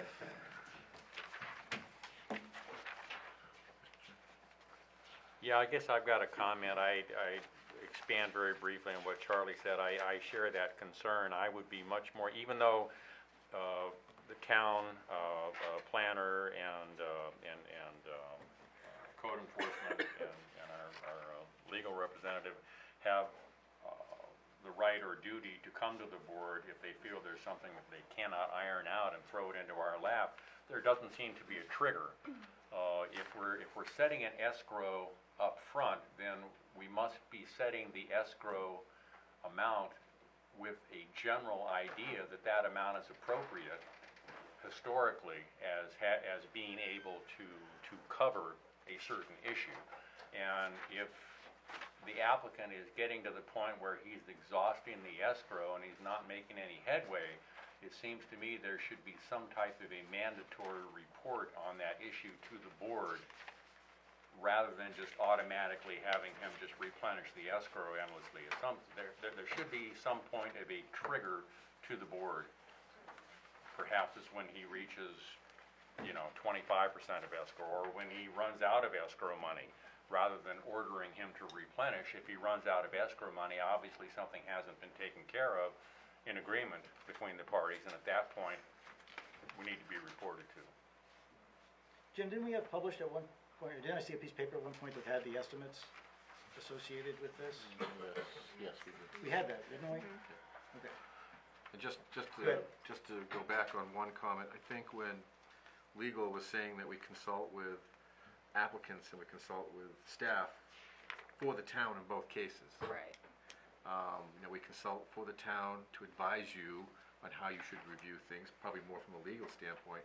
But when I consult with the applicant, I'm consulting for you, the town, what you have to do to meet our ordinances and what the board expects of that application. And to answer your question, the process kind of runs itself through this, because in most cases they come to the board twice for applications, whether it's minor or major. You have one introductory, preliminary. They come to the board, there's a review done at that point, and the process has started. So the escrow is already being consumed. It's not wiped out at that point. Usually after that first meeting, the board takes over as far as what it wants and what it recommends to the applicant, not necessarily staff. We get into the minutiae and the fine details, but you drive really the issues that you're looking for from the applicant at that point. Case in point, we have one application which has been ongoing for 2 years, and that has run out of escrow, 3 or 4 times, just because of the duration and the length and the controversy that's been involved with that. Now, it may be prudent that staff just inform you that escrow has run out, just to give you information. I don't know what bearing it has on your review, other than it's just, you know, tracking the length and involvement. I display my ignorance on this issue on one thing, then the escrow is really only associated with a major site plan review, not a staff review or a minor site plan No. review. All of them. Everything. Everything that the town spends, in a sense, everything the town spends for an applicant, to get the applicant to the first planning board review, is And- covered on escrow. And there is So the Not- town's not not- paying for it. not an apparent visible process, but in the case of that one that went on and on and on, there was a concern that was addressed to the town manager with regards to how the escrow was being utilized. And part of the reason that we're even here is because of that process. So there is a mechanism in place that an applicant can make a complaint to the town so that it can be reviewed. If that's the case, then what is the point of the replenishment statute? Just to make sure that the town doesn't go into the red. Well, Ed, And if we don't use it, it's returned, it's not kept. yeah, right, no, I understand that, but if the applicant gets to a point where, he has used up all his money, it's gonna go to the board anyway, No, because he's reached an impasse with you, and no, there's- that's not the case. No. We do not process until the escrow has either a positive balance in it or it's been replenished. I mean, that's what Danielle does. Case in point, sometimes the delay of the project is because they have not paid their escrow or paid their fees. There's no other mechanism we have. If we did that, we'd be losing, or you'd be losing as a town. They also have the ability to request bills of what we've paid to the contract planner, to legal, and itemize. They can get an itemized bill of where their escrow went. They do that on most projects. They want to know. And we require in our contract summaries of all the work that's completed, so first of all, we can bill it to the correct escrow and account for what the work that was actually done. Got a question. Go ahead. Under Article 10 CE, 3E and 4E, they're different. And under CE, that gives us the ability to hire a third-party, non-contract reviewer, and requires that we get an estimated of that cost ahead of time. So it kind of addresses a number of, Where are you looking at? Right here. Page 4 of 10? I'm on page, it starts at, I'm on page 3 of 10, at the bottom. On the bottom. Peer review. Okay, That peer review language allows us to, it basically says, consultant, which is not the the town's contract, yeah. contract planner. And the last paragraph requires that we get a full cost estimate prior to that, hiring them. Right. However, the other two peer review paragraphs don't say anything like that. So there's an inconsistency in the,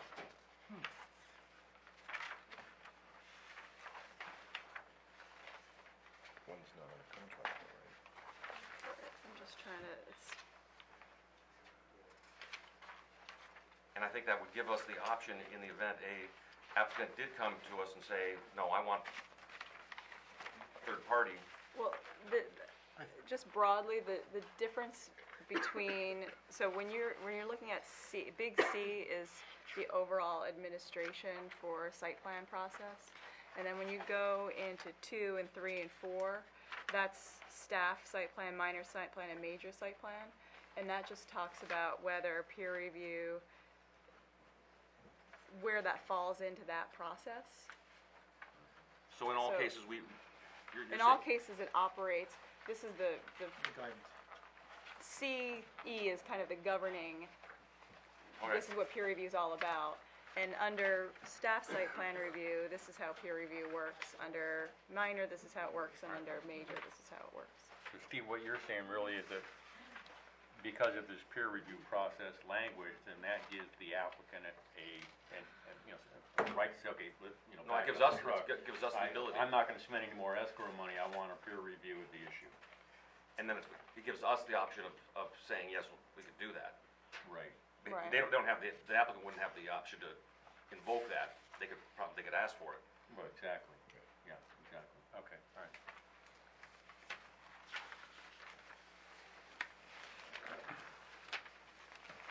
We okay? Let somebody else move on this. Did we have a public hearing? Yes, Okay. we're up to the motion. There's too many of these. We need a motion. Hey, you wanna try one? There you go. Where am I reading from? Here, we're doing that. Okay. I moved that we recommend the warrant article to the Board of Selectmen for consideration, presented at the town meeting, recommending enactment of the amendments. Is there a second? Any other discussion? All those in favor? Opposed? Nobody carries. Unanimous. All right, we are to item F on the agenda, the proposed Article 6, the creation of a boat launch facility standard and the shoreland zoning provisions. Jim, you want to, since you kind of worked. Stephanie was the one. Oh, Stephanie, that's right, I'm sorry. Do you want me to read this? Yeah, well, you could actually just summarize it. I think we were pretty much, Okay, well, basically, two amendments involving the public boat launches are proposed to the shoreland zoning provisions, and the land use ordinance. The key changes here, the addition of 15V to the shoreland zoning provisions, so we're adding a whole section, essentially, addressing public boat launches, and the associated parking areas. The sections will govern the characteristics, the use, design, size, location, parking associated with the facilities. In addition, Section 17 includes two additional definitions that relate to Section 15V, boat launching facilities and boat trailer.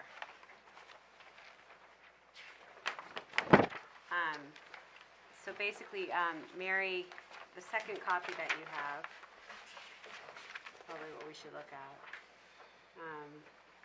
The red line copy, Mary's strengthened this. She removed some of the language in number 1, which was really something that was created based on some of the other language in the shoreline zoning, but it's probably not necessary. The rest of it is kind of pretty basic stuff. There's nothing really that substantial. I did have a conversation with Mike Morse and received a couple of comments. The comments are not really, there's no major red lines or anything in here, but he, based on our conversation, I felt like it makes sense to discuss his specific comments with you, so I would like to go through those. There's only like 4. pick the top 2. So, number 4 of 15V, there is a section here, okay, I'm going to read the whole thing just for simplicity. Boat launch width shall be minimized to the greatest extent possible or practical, and the applicant shall provide evidence or information supporting the design width. This provision is not intended to prohibit multiple launching ramps at a single facility. Mike felt that we should consider deleting the phrase, and the applicant shall provide evidence or information supporting the design width.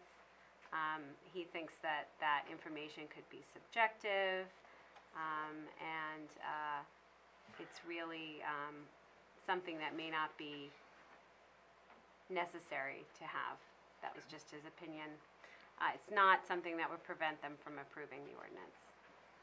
In number 6, one public boat launch facility shall be allowed at any great pond or lake of at least 10 acres in size. Planning board approval is required for any applications proposing a second launch And Mike here in this section wanted us to change second to additional launches to any great pond or lake of at least 10 acres in size. He feels that we should keep that door open.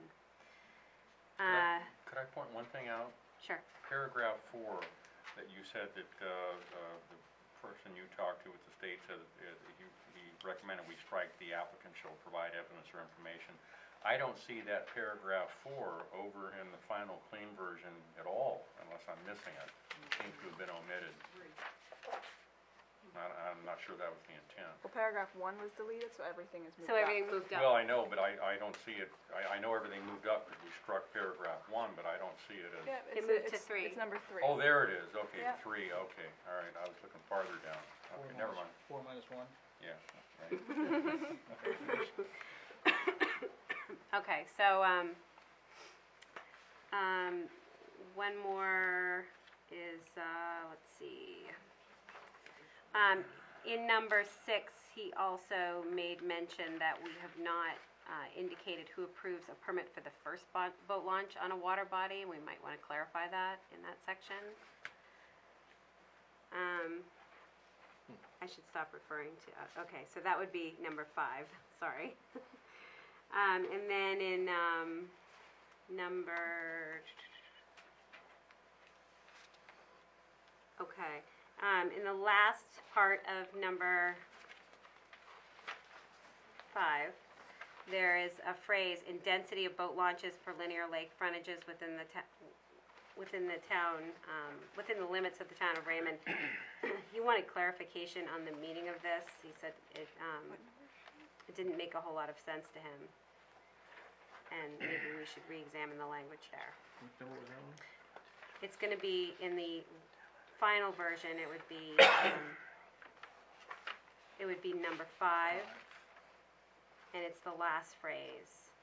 The sentence is, the planning board shall also be responsible for determining the appropriate separation between a proposed public boat launching facility and any existing boat launch facilities, and density of boat launches per linear lake frontages within the limits of the town of Raymond. He's not sure what exactly, how that criteria would figure into a review. That was his only comment. Again, none of those comments are meant to prevent approval, it's just something he felt the board could consider.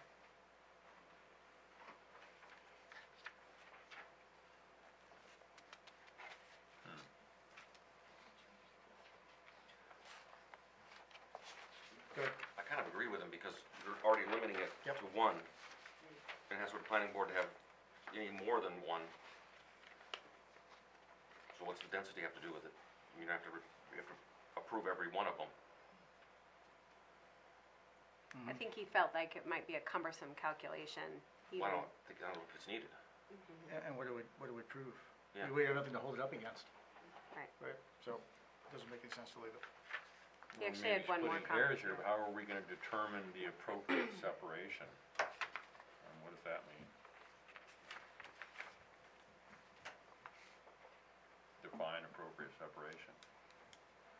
That's probably what that last 50 sentence feet, was 100 attempting feet, to do. 1,000 feet? How are we gonna determine that? Without any written guidelines from the statutes anywhere.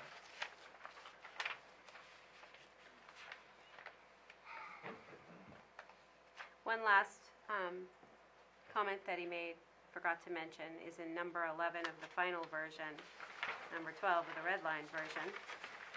The section, no routine maintenance or repairs of watercraft shall be allowed on the boat launching facilities. And he didn't feel like it was necessary to mention that's not really a realistic issue.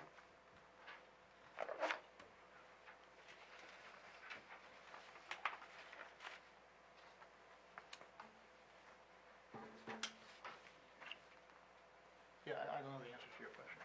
I don't know if it's better to leave it there so we have this, so there is some subjectivity to it, or just to remove it.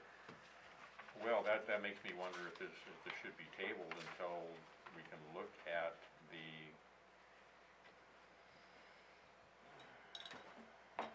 better defining that, and how we're gonna do that, I'm not sure, but it seems to me we're potentially seeking approval of something that gives us leeway to do something that's completely undefined. Mm-hmm. I don't understand what that second part of "in density of boat launches per linear lake frontages within limits of town of Raymond" even means. Yeah. that was, I think you could just, where that comma is after facilities, you could just leave it period. I know it's subjective, but I mean, at least you've got, I think if they're right next door to each other, that's one thing, but if they're, 500 or 1,000 feet apart from each other, then that's some separation. Yeah, I only got a little subjectivity in it is a problem. Yeah, and there again, we don't have any definition of what is excess density of boat launches per linear lake. Right, I think the word It's density, not allowable, so to Right. speak. I think density leaves you really wide open. Mm-hmm. Right. I think what you're really looking for, I don't think it's necessarily density, I think you're looking at separation. yeah, To me, they're, density's Density, an yeah. odd word. I don't think this is clear enough myself.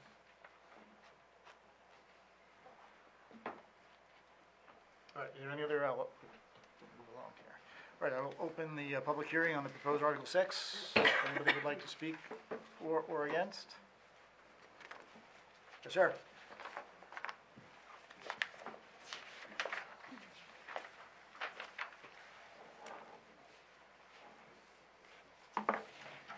Good evening, my name is Walter Hebold. I live on Crescent Lake. I am a Casco resident and I'm asking permission to speak with regard to this matter.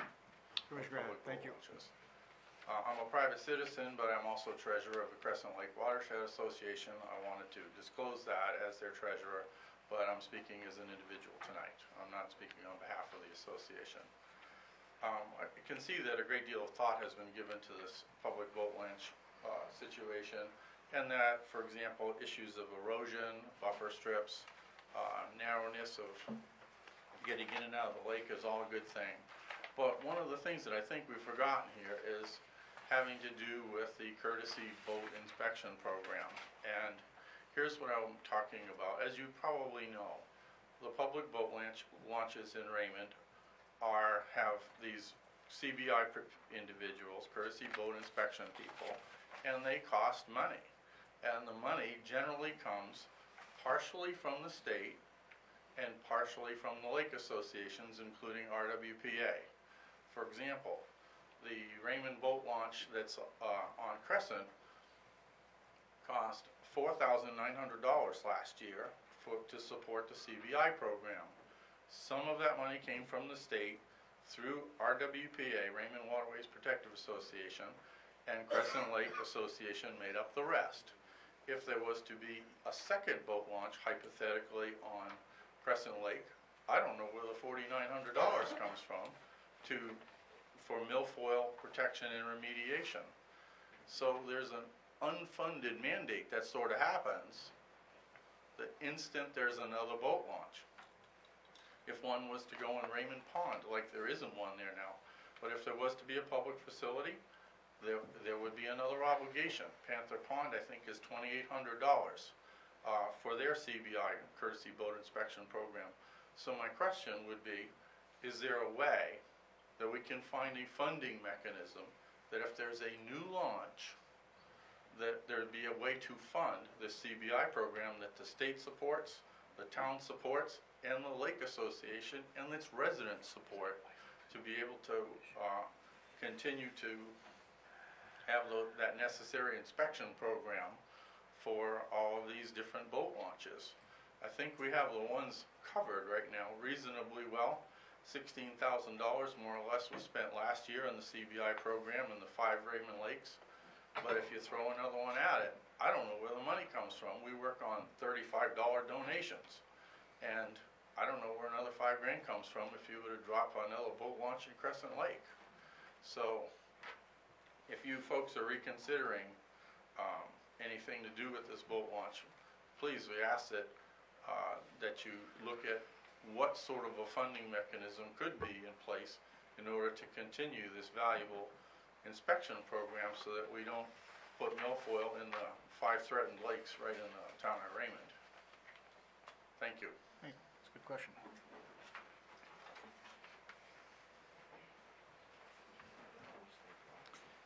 Good.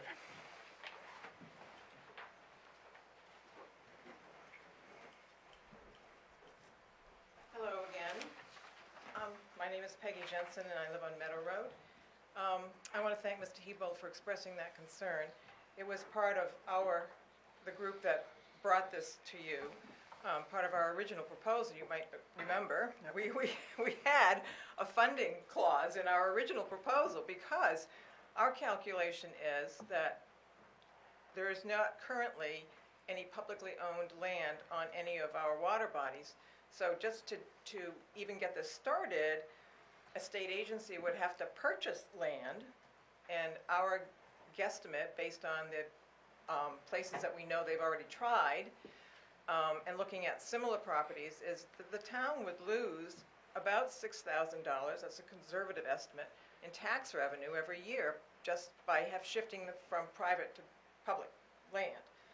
And then we used $3,000 as a minimal guesstimate for CBI, just 9 to 1, weekends and holidays, and we know, to be responsible, we have to cover more than those hours at Crescent.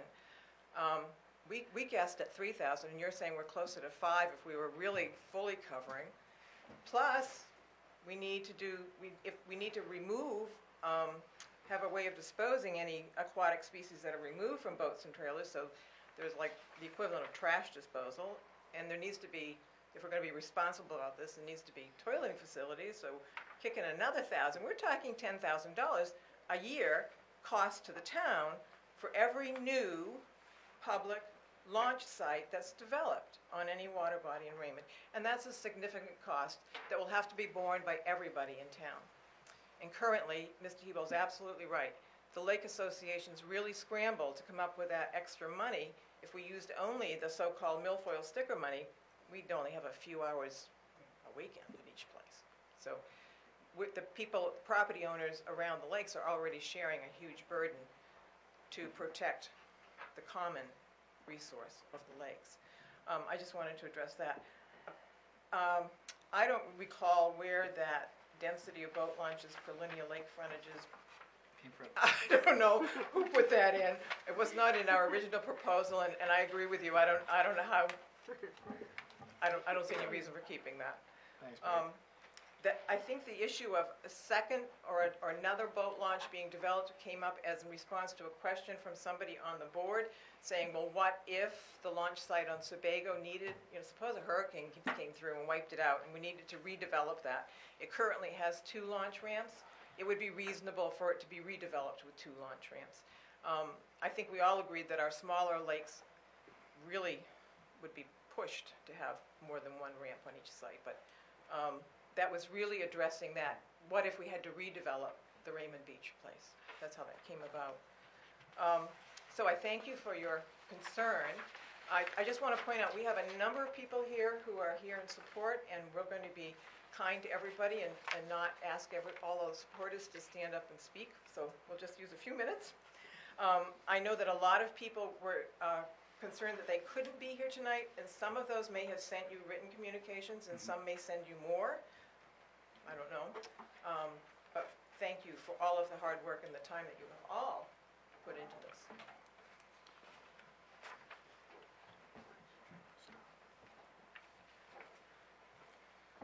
Would anybody else like to speak?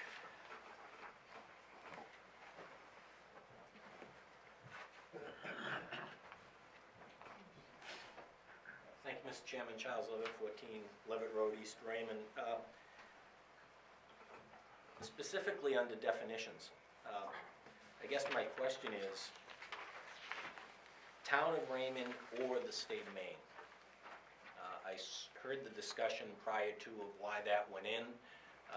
In order, there was I think Mr. Hanson mentioned that, well, we don't want to confuse it with marinas, so we won't go private. I guess my question is, well, why not Cumberland County? Why couldn't Cumberland County put in a public boat ramp? For those of you who would say Cumberland County isn't in the business of putting in boat ramps, I I'd say Cumberland County's in the business of hockey and hot dogs in the Civic Center renovations, so, and owning a Civic Center, so why not a boat ramp? So I guess that would be my first question as to why it's limited. And then, how does this, if I may, tie into the land uses table 1, which allows parking facilities, marinas. Actually, number 32, 33, and 34 are very interesting uses. Uses similar to allowed uses. Now, uses similar to allowed uses is a decision made by the CEO. Uses similar to allowed uses requiring a CEO permit is defined by the CEO. Uses similar to allowed uses requiring a planning board permit is determined by the planning board.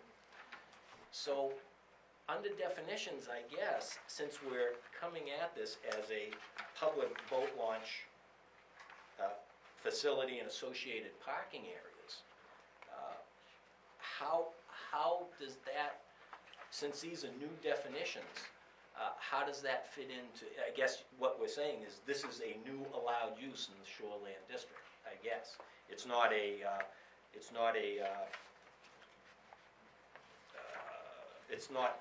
17 under the uses, piers, docks, and wharves. It's not 23 public-private recreation areas involving minimal structural development and needs parking. I guess I'm not clear as to why we decided, under this particular language, why we decided just to limit it to the town of Raymond and the state of Maine, and call those only the public uses. I mean, does it mean this ordinance wouldn't cover if another town wanted to buy a piece of land and build a boat launch, and we didn't call it a public boat launch, we just call it a boat launch facility? Or the county? So, I guess that's my question. I'd be very concerned that we move forward with these type of questions not being vetted well before this, either by the board or the various consultants before it was presented in a public hearing. That would be my concern. Thank you. Are there any other comments? Anyone like to talk? I will close the public hearing. Back to the board.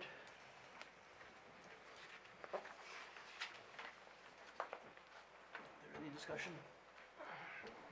Well, picking up on what Charlie mentioned, is that seems to imply that we need to create another land use for boat launches in the shoreland zoning provision, if we're going to add this language into the statutes. Because it isn't a specific, other than items 33 and 34, similar uses, it's not really called out as an allowable use. And going through and modifying and updating our land use language is our next item. Right. I wonder if we should be tabling this and then amending it as part, maybe incorporating it into the next article for consideration and amending it when we discuss it next weekend. Can we do that, parliamentary? Well, sure, we can table it, and then we can bring it back with modifications to when we go through the table. And maybe amend the table while we're considering the next article, and then come back and open this one up. Yeah, but we already know the table is not consistent with other aspects of the ordinance. Yep. I'm just confused. You talked about the next, you're talking next year. Yes, yeah, next year. Not next item on. No. The next item. Oh, no, we're next year. Next year. I think that because you've established, a new section V, you've set the standards in motion. And I don't think any of us are anticipating in the next year that a public boat launch is coming to the planning board. So I'm not saying it's a perfect world, but I think there is time, and we all know we need to revise the land use table in the shoreline zoning. We've got other issues other than just adding a boat launch use to that. But I think it's relatively clear now that with these standards in place, I can ask Chris, but I think both of us Under 33 and 34, similar uses for CEO or planning We'd board permit. subject it to and the we're really planning board. incorporating that by reference, Right, and then, until we can clarify the and then also under 17, piers, docks, wharfs, bridges, and other structures and uses extending over or below normal high water line or within the wetland. That's another mechanism that allows us to, That one sounds a little loose, just. well, it's a structure But below the But I water. believe I that's understand where what you're saying, boat yeah. launch facility would fall right now. Right. Would be under 17. Right. Which would be planning board authority under a permanent structure. Go ahead. Well, this goes as a little bit of history. As this was going through, it wasn't limited. First, it was limited to town of Raymond and state. I argued that if this is good for their boat ramp, why isn't it good for any public boat ramp? We changed it, and then at the last consideration, it got changed back. I still say if it's good for the state of Maine and for the town of Raymond, it should be good for any public boat ramp. Now, but it got into a lot of issues of, now you're putting burdens on, Existing boat ramps. because I go back to the ones, we've got two in the town of Raymond, which are pretty much unregulated public boat ramps, like one on Mill Street and one on 302 and a time to Thomas Pond, which. On private property. They're on private property, but they're public. Correct. And in fact, actually, if you look at the town of Raymond's map on the website, they're marked as boat ramps and identified as public boat ramps. So, I've said my spiel. One other, comment I had was under, I had here is 8 and 9. Where am I here? Oh, under, section V, there was a concern about, and I understand, I know we had that discussion very early on about funding for inspectors and funds to operate, and we determined that that's really not the board's subjectivity for review, that's another licensing or agreement. But we did put provisions in there under 8 and 9, which says the design shall include boat launch inspection and cleaning areas designed for inspecting and cleaning of watercraft and trails, and including facilities for the proper disposal of aquatic invasive species. So, we didn't just ignore it, we tried to put things in there that would address that concern. And then 9, the owner of the facility shall provide a maintenance and operation plan subject to review annually by the CEO. I know that's a little subjective, but I mean, funding may even come into that as part of the maintenance, how are you going to pay for That's true. something? So it's a little, the specifics aren't there, but, when we get to that point, I mean, these aren't gonna happen every year. Lucky if they happen maybe once a decade. All right, the board okay? Yeah, you're right. Is there a motion? It's your turn.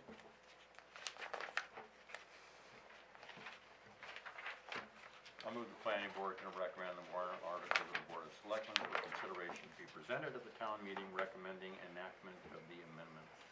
With Mike Morse's recommended changes, or without? Which recommend, oh, I'm sorry, yeah, I wasn't looking at that, with the incorporating the red and blue line changes contained in the legal red line. And in addition to the striking the density. Striking that Right. phrase. Yep. Okay. Is there a second? Sure. Second. Any more discussion? All those in favor? Opposed? Motion carries. Understood. All right, we are down to item G, which is the shoreline zoning provision, the parking standards.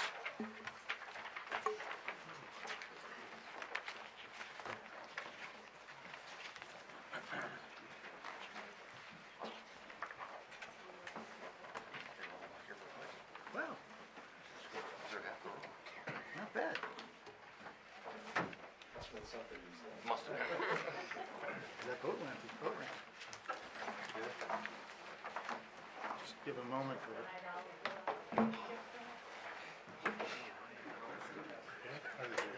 You I'm never warm. get dressed to go mountain climbing, so we had to go So before we start in on Article 7, I know that this is kind of a rather emotional issue right now. There are some that may say that we probably should not even be considering proposals to the changes at this point because a project is already in the pipeline, and that there are those that feel that changes should be made specifically for or against the project that is already in the pipeline. And I've tried to kind of convey this a couple of different times, probably not very well, so I'll give it another shot. Your comments tonight on this proposal have to be directed at the proposed proposal or the warrant that we are proposing. Comments that are directed towards or specifically address a specific application that's in the pipeline, I will consider irrelevant, and we will move on and pass that. Your comments have to be directed towards the specific warrant, and if you are in favor or not in favor of the passage of the warrant. And please also remember that if you are strongly opposed for whatever reason to the warrant, or feel that the warrant does not go further or as far as you would like it to go, that the board's options tonight would be, if the board agreed with you at this point, to table the proposed changes, in which case what the articles and ordinances that are on the statutes right now is what will stay in effect for the next 12 months. So we need to be careful as to how we address this. I would just like to kind of further one more comment is there's a number of correspondences on issue that I've read that specifically addressed the town planner's desire to pave Raymond. And I just wanted to, you've heard a little bit tonight about what the relationship is between the town planner and the contract planner and our legal. The actions that the town planner has taken in this regard has been the actions that the board has requested. It has not been the town planner that has come up and decided what should or should not be done. But the board asked for more specifics on what is an authorized use right now so that we could kind of better define and that we would all be a little bit smarter as to what actually is legal in the zone based upon the current warrants, the current articles as they exist. So I just wanted to kind of one more time tell you that the policy changes, come from the board to the planner in a direction of which way we would like him to go. We rely on the board for his expertise to bounce those policy changes or things that we would like to see changed against the state requirements, against the ordinance that are already in existence, against other communities and how their ordinances are working. It is not the other way around. At least I hope it's not the other way around. I'm pretty sure it's not. Jim, tell me if I'm wrong. You're right. All right, good, thanks. All right. All right, so with that under our belt, we'll first I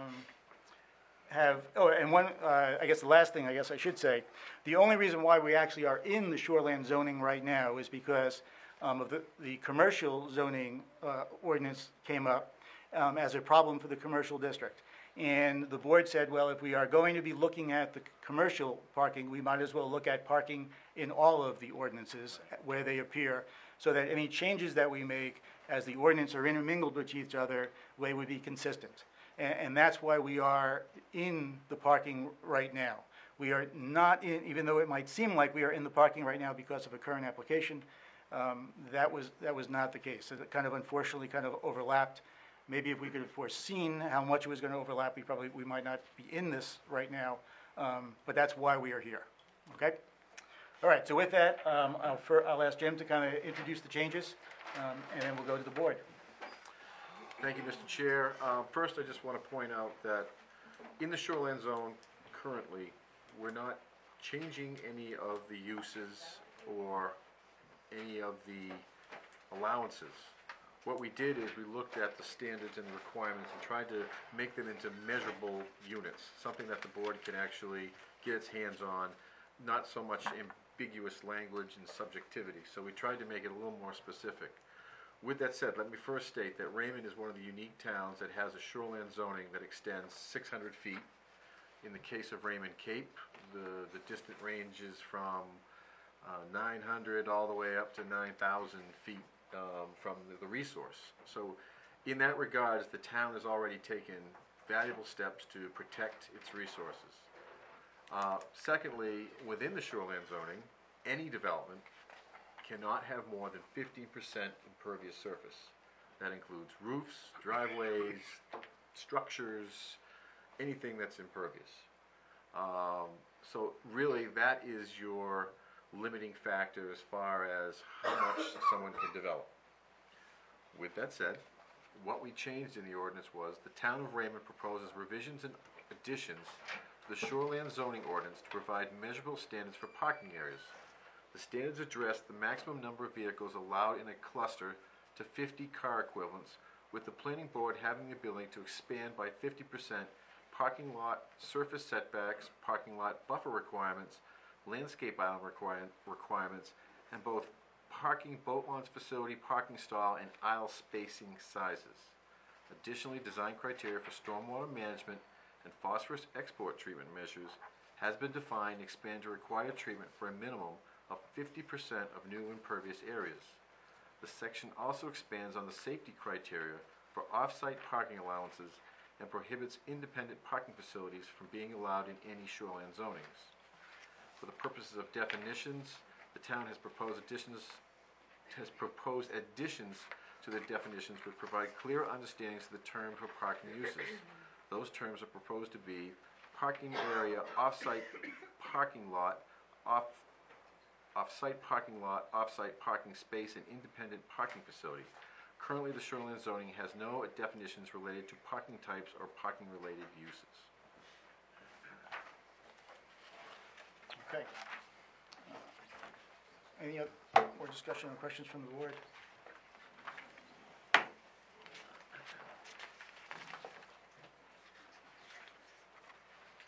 No questions from the board? Okay, I will open the public hearing on item, proposed Article 7, item G on our agenda. If anybody would like to speak for or against?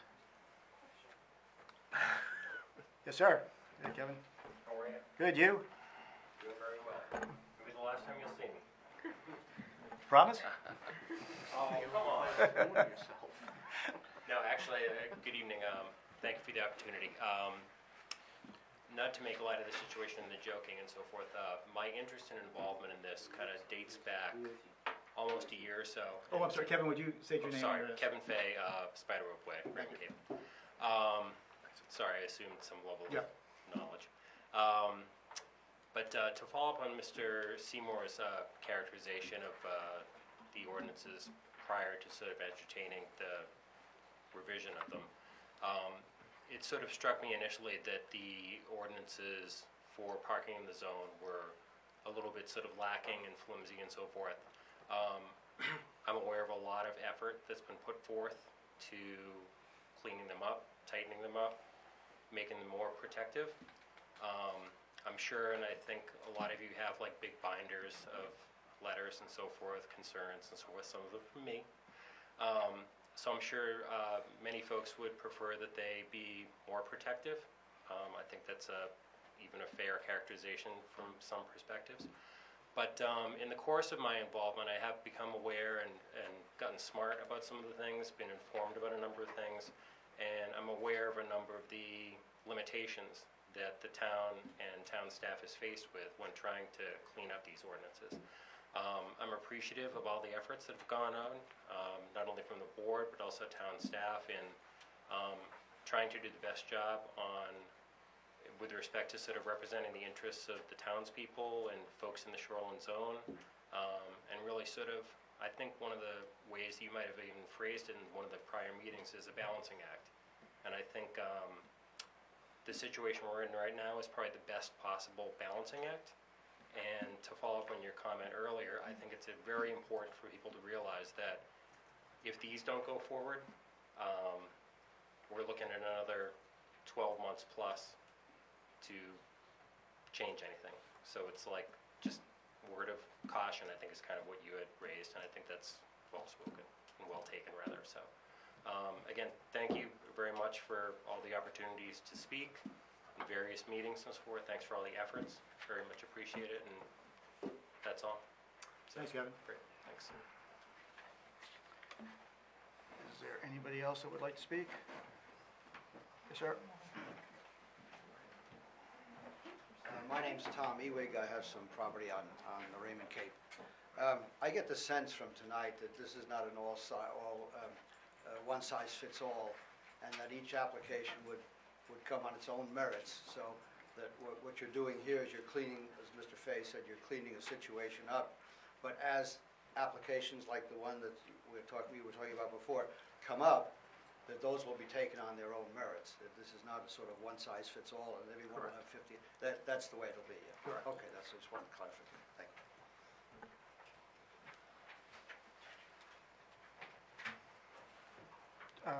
Sure.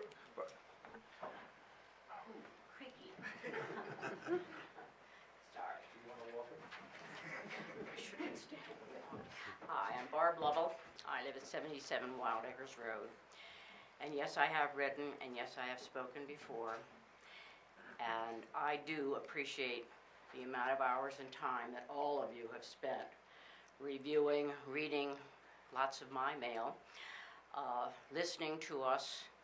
And the only thing I would add, in addition to my appreciation, is that when you really sit and make your decisions, that you, as Tom inferred, you recognize that there is a difference between a 302 commercial corridor parking lot and that which is down in our neck of the woods. And I rather think, and I'm not putting the onus on you, that if you were in our neck of the woods, I know you've done sidewalk, but if you were in the neck of the woods and this proposal was put before you, or the prospect, it would be somewhat onerous and you might very well take a stand of opposition. So for that, I apologize. Our position, we do stand against it, but we do appreciate your time and your thought and your consideration of our ideas, and the fact that we see ourselves as a rather rural area, and we'd like to see that it's minimized and fits the character of the neighborhood. And I know you know where the words come from, and I thank you again for your time. Yes, sir.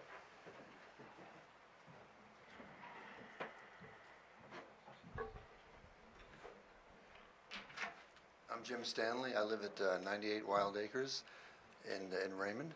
And I guess I learned tonight one thing that I guess I'm an anomaly to a certain degree, because I learned from one of the earlier people at this particular podium here mentioned this professor, Dr. Coughlin at USM, and one of the comments he was going through, so talking about the sort of the stalemate in the population in the state of Maine. And I will tell you that we moved here, my wife and I moved here last year from Virginia. We did relocate from Washington, D.C. area. We moved here, and one of the reasons we moved here, a very important reason we moved here, because we really liked it. We do have some relatives. Our daughter actually has a summer home up in the area, but we have moved here. And we did it because we like the pristine atmosphere. It was very important to us, and we really want that to be kept. I think that when you look at what's going on, and I think the point made by this other talker about the population in Maine is not growing tremendously, and I think for people like ourselves, we came here because Maine is Maine. And we came here because it's a place where it's quiet, it's pristine, it's nice. Believe me, I am all for economic growth. I am, but I do believe that honestly that Maine is a special place. I think it needs to. I think the planning board knows that, and this is not the first meeting I've been to. I've been here at least to one or two before, and I know that you spend a lot of time and effort and a lot of hours doing what you do and trying to assimilate all the comments from people and trying to make the right decision. And I know it's not an easy task, and I know that not everyone will be satisfied with decisions that are made, and I understand that. But I do want you to know that there are people out there like us that came here because of the pristine atmosphere in Maine and the pristine atmosphere down along Raymond Cape, and I would hope that that continues to be the case, and I would hope that the decisions made and that the language that's being proposed, the revised language that's being proposed, would really would take into consideration this proposal by not talking. I know we're not talking about the other project, but I would hope that the language would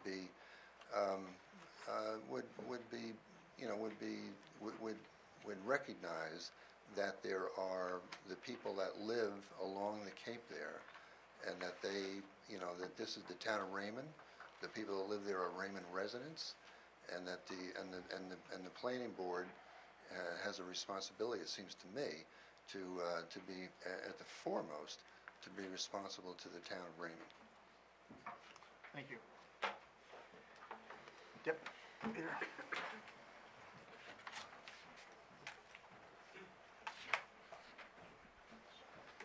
Peter Levitt, 2 Levitt Road. I'm not going to have to speak my whole 5 minutes because the former speaker really touched on a lot of the points that I believe, and I endorse all of those. My understanding, though, is and this doesn't involve any particular application, but there's been comments recently from committees in the town that I've watched at select board meetings, where there seems to, and even at this board, where there seems to be some confusion about the 2004 comprehensive plan, and Selectman Reynolds touched on that a little bit before he left. So what I'll tell you is my understanding is this, and I'd ask either the attorney or the chair to clarify, but your duty in crafting ordinances for town approval is to substantially follow the guidelines incorporated in the comprehensive plan. Is that correct, Mr. Chair? Yeah, that's right. Okay, all right. So understanding that, I guess in what universe of reality is a potentially 75 parking space paved lot in any way in any way possible thought to be appropriate in the shoreline zone? I've spent 2.5 decades, up until recently, on the Zoning Board of Appeals, primarily dealing with shoreland issues, trying to balance property rights and what the individual with what the town wants. I believe that the comprehensive plan reflects what the town wants as far as guidelines. So that escapes me entirely. Like the former speaker, I moved up here in 1985 to enjoy the pristine mountains and lakes of Raymond, Maine. I had no desire for the continuation of the sprawl from 302 in Wyndham. And when I was first coming up here, it was a couple of shopping plazas, and now it's wall-to-wall parking spaces. So be it. But as Mr. Reynolds was saying, this is a living document. My understanding is that we currently do not have a comprehensive plan committee, and that the state has no longer required it to the 10-year review. I understand financial times, I understand economy, and what I'll tell you is that there was I believe there was a state planning commission up until 2010, and then that went away. I just ask you to look at that relative to the change in government in the state at that time. So I will tell you that any time, in my experience, that financial situations become challenging, what's at risk is regulation, and that includes environmental regulation. And therefore, the citizens of this town have invested confidence in this board in safeguarding. And so what I would recommend is that this item be tabled until at least, as the selectmen have requested, or are looking, for a comprehensive town survey, and that survey that you gentlemen definitely have input into that as far as what questions about the quality of life, and I believe that was what the gentleman was talking about. And I believe you can find a Harvard professor somewhere that's going to tell you that there's an economic value to the quality of life, and that should be formulated or put into the formula calculating the benefits and the risk of environmental regulation. Thank you. Thanks, Pierre. Is there anything else? Charlie?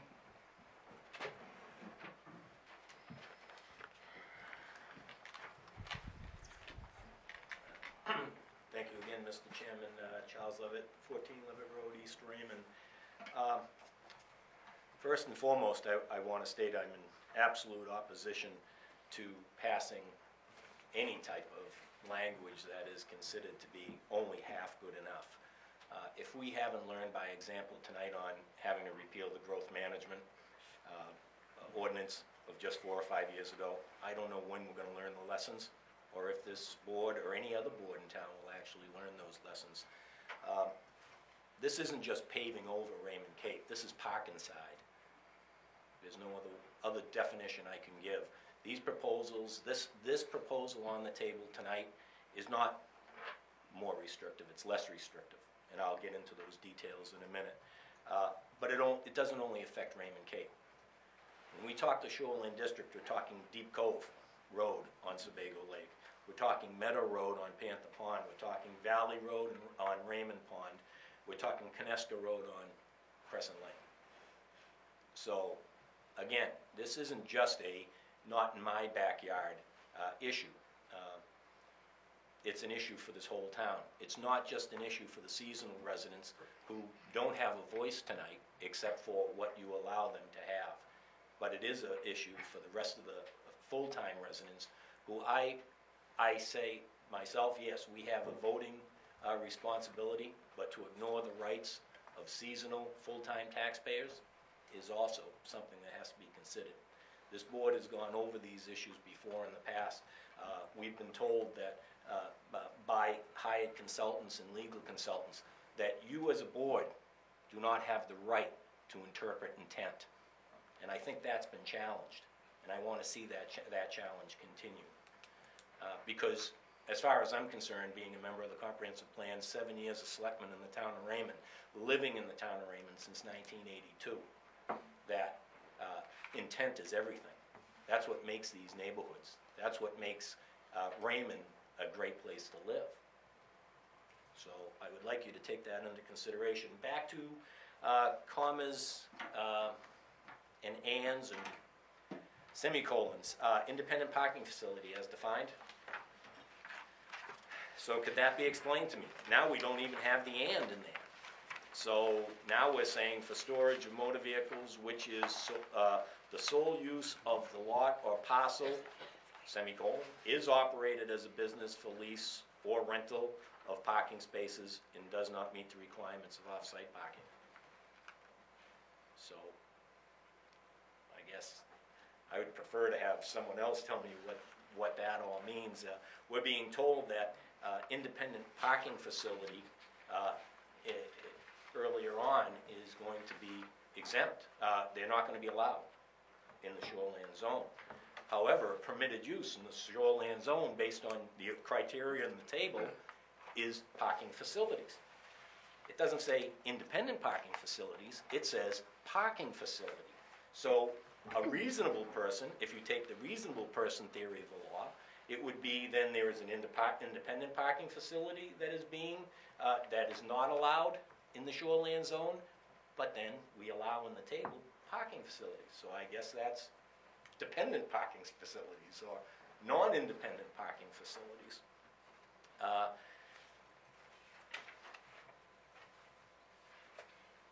That would be in the land use table. So if, again, we're trying to determine, we go back and forth. So in one ordinance we say it's just the town of Raymond and the state of Maine.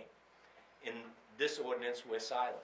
Some people would say that under the land use ordinance, municipal is defined. Municipal is the town of Raymond. So I think this is germane, Mr. Chair. I don't know You have under 1 minute, this. Charlie. You have 1 minute. Wow, that's quick. It's germane to say then if there is a permitted use, like emergency or elderly housing or emergency operations, then a parking, off-site parking, or a dependent parking facility would then be a permitted use, because it's attached to another permitted use. I think this is wrought with and fraught with all sorts of mistakes, no cross-referencing, no interrelationship and, to the other ordinances, and absolutely, I think it's your duty as a board to say, this should be tabled, let's get back to a little bit more reality-based and community-based, and let's not step on neighborhoods unintentionally. Thank you. You have 2 seconds, Charlie. How many? You have 2 seconds left. Not anymore. I can still lose by a field goal, I guess. Is there anyone else that would like to speak this evening? Hi, Yes, ma'am. my name is Heather Sheffer. I live on Quarry Cove Road. I am not in favor of the parking lot. I agree with this gentleman. I just moved here a couple of years ago, and the reason why we did is not to come to town meetings and fight over parking lots. We came here, it was tranquil, peaceful, and we moved away from this, we thought. Again, I'm not in favor of this parking lot. It would change the whole atmosphere. And another thing, I agree with Charlie. The seasonal residents pay their taxes. They are not here. A lot of them are older folks, don't use the computer, and won't sit down to write a letter. But I think if they had the chance, they would be here at the meeting to voice their opinion. I think it's unfair not to have everyone's vote. Heather, we're not enacting anything tonight. How long just- do we, the town will enact this if all of the people, all of Raymond will have an opportunity to vote on this. Okay. And we are not voting tonight for the establishment of a parking lot. We are voting tonight to send a change which clarifies. okay, excuse me, A okay, usage that is already accepted okay. in the parking area. So Okay. we're not doing either of those things All right, well, tonight. my apologies. I That's did okay. not make it to the last meeting. It's all right, Thank count you. no mistake. But she won't be Okay, able to vote thank at town you. meeting. But that's right. You won't be able to vote at town meeting. But you're not, only the residents are able to vote. I am a Right. resident. If you're a resident, If you're a Yes. resident. just make you a taxpayer. Yes. All right, was there anybody else that would like to speak this evening? I'd like to add one other. Yeah, you can, sir. I can't do that? The word Anyway. ambiguous, that's the word ambiguous. All right. I'm closing the public hearing. Back to the board for questions concerning the readouts, if there's any modifications. Well, first of all, I would like to, one last time, so everyone can hear it, from our legal counsel, if we do nothing, you can put a parking lot, correct me if I'm wrong, but you can put a parking lot up to 15% of the land mass right now in the shoreline zone, That's correct. with no restrictions on it whatsoever. That is correct. And it can be one big contiguous parking lot, right now, under existing. It's before the law, Claire. Big blob. There's a lot of issues behind that. I Well- wouldn't concede that. You're not being asked. No. That's correct, yeah. Okay, and secondly, clarify, because we've been through this before, municipal. Municipal use is a municipal use. It's not the town of Raymond. That's what our council said. I just wanted to make sure that everyone understood that. Now we can get to the, Go ahead, keep Yeah, I going. know. I don't know if what's easier, 'cause Go ahead, I think probably be easier if you would just go through yeah, it, yes. when I first read it, I had a hard time following. I had an idea of what your intention was, but I had a hard time following and distinguishing. So maybe the best place to start is the definitions. Okay. It seemed to me that you're talking about and trying to distinguish between three primary things. One is an off-site parking lot. So, and that is a parking lot that is associated with a use that's on a different parcel. Right. That's correct. right? Yes. Then you have an off-site parking space, which is if I have a building and a parking lot that's adjacent to it, and then across the street, there's a use, and they don't have enough parking, they'll come to my lot because I have some extra spaces, and they'll lease from me. Correct. But those spaces are in a lot that's built, and you're grabbing a space Right. from there. And it's a lot that's also has a building on it. Yes. Or is that That's right? correct. Mhm. Is that the way it's? That's what we're at, yeah, for off-site parking lot. We're down here, off-site parking space. You're on this one. I know, but I'm going back to the original. Oh, okay. But I No, I think think Mary broke it up. Didn't you break it up into two? Yeah, I she was, broke it yeah. into two. well, because there was, at one point, there was a discussion of like leasing parking spaces in the same section where you were talking about the off-site lot, and it got confusing to me. Because can I finish the definition and then Go I'll ahead. walk back through and see if that's Yep. right? And then the third is this independent parking facility. And the idea was to not allow this type of facility, and that's to distinguish between an off-site parking lot and an independent parking facility. Is an independent parking facility is not associated with the use on a separate parcel. It's its own use, and it's a business. That's the purpose of that lot, is to rent out parking spaces to other people, and Okay. so that's what it seemed to me, that you were trying to have those different categories.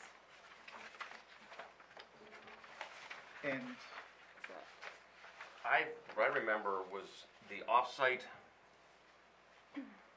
parking area.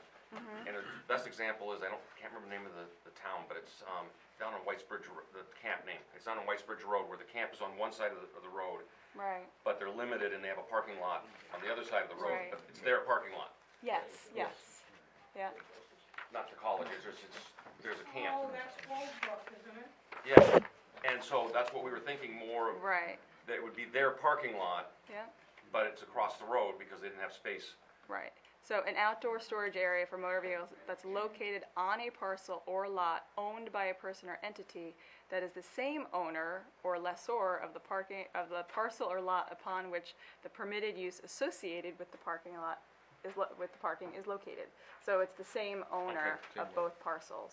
Or you could be, if you're a major retailer, or it's probably not, but if you're a lessor of Okay. that and you own it. I think expanding on what Steve said, I think any careful, reasoned look at the discussions that the planning board has had over these months should arrive at the conclusion that, my own feeling, that we are not only better defining what types of parking are allowed in different areas, but we're also actually tightening the language to make it clearer but more restrictive. And I think this, as Bob pointed out, this came about because of the commercial district questions about setbacks and parking, and so we started looking at the whole thing, the whole enchilada. But these changes that we enact in any articles or in any areas of the statute are kind of a moving target, because as applications or issues arise over time, discrepancies in language, misunderstandings of definition, a lack of clarity of how things correlate together, these things become apparent, and we have to take the opportunity when it does present itself to try to get clarification and get definitions down better so that things mesh more properly, and that's really all we've been trying to do here. So this doesn't change anything that is already in the works? I'm sorry, ma'am, we cannot take questions.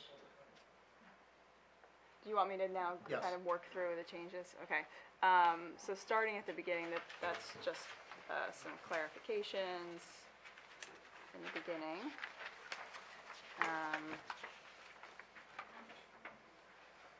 Trying to get to the more substantive part. Well, under 2A, one of the issues of, where we said passenger equivalent, Okay, there was the issue of boat ramps, and you have vehicle and trailer parking. okay. So that was, I think, That's what Jim, your wasn't that goals. what we were getting at? So we weren't limiting it to just cars or, I think I think your concern was that you had 50 RV spaces, which would, Right. which would require a much larger space. much larger Right, space. yeah, because So an that was, RV would take up 2 or 3. Yeah, if you did 50 RV spaces. so that was the passenger equivalent part. Right, well, I think I was looking at the fact that I added the whichever is less, because there was no whichever is less after the 20,000 square Oh, feet. okay. So that was the limiting factor. Okay. If that That makes clears it sense, up, because that's then you fine. can Yep. have,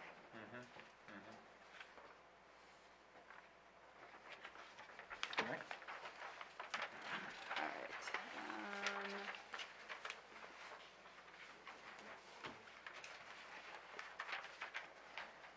So really starting at 3 seems to be where kind of distinguishing sort of between the areas. So number 3 seems to apply to all parking areas in general. And so the parking on properties containing the principal or accessory use are allowed.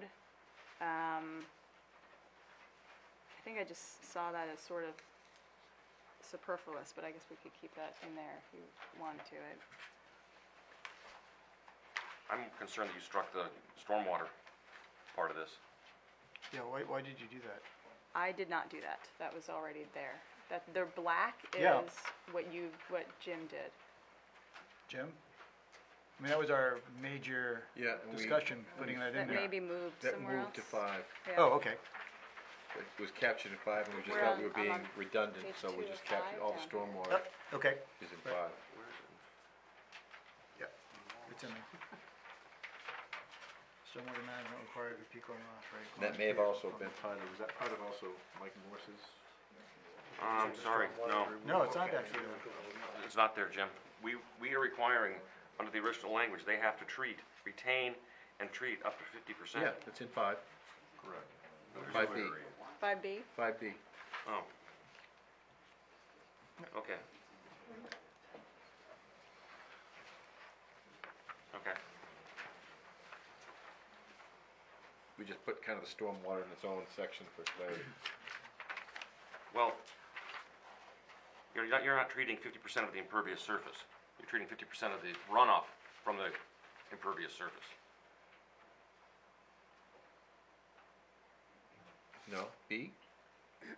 Am I looking, did we? 5B, it says, In such a manner as to treat at least 50% of the impervious surface. It's just the languages, you can't treat an impervious surface. You're treating the runoff Oh, from the impervious surface. okay. Wordsmith, runoff from. Yeah.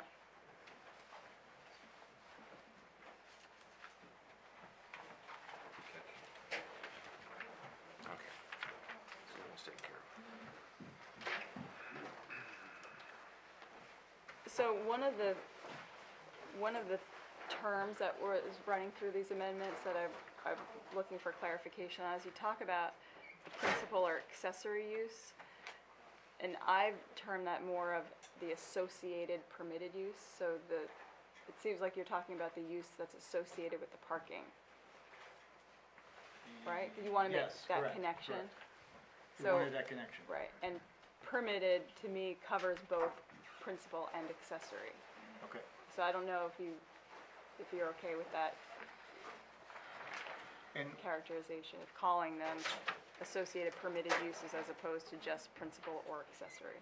if it means the same, I think it makes the connection between the parking and the Okay. use. All right, so parking area. All right, so 6 is really where the meat starts, because that's when you start talking about the off-site parking lots.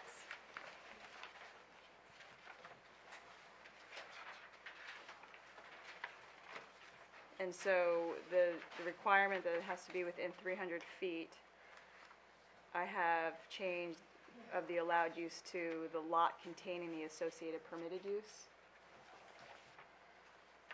Does that sound consistent with intended?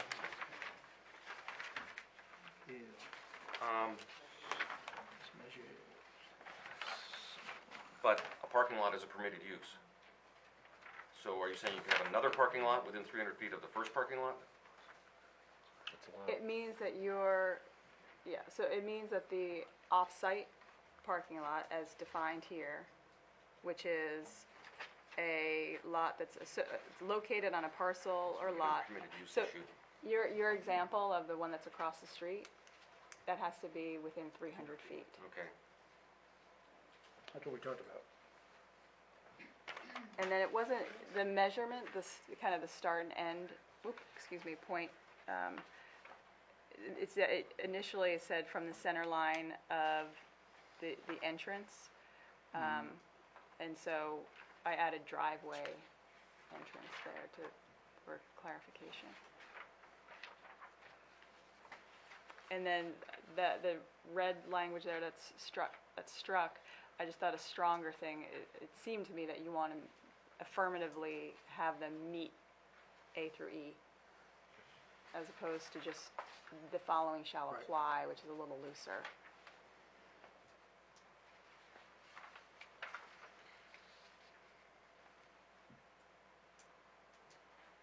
And I just, shall and shall, just things that make it a little bit stronger as requirements.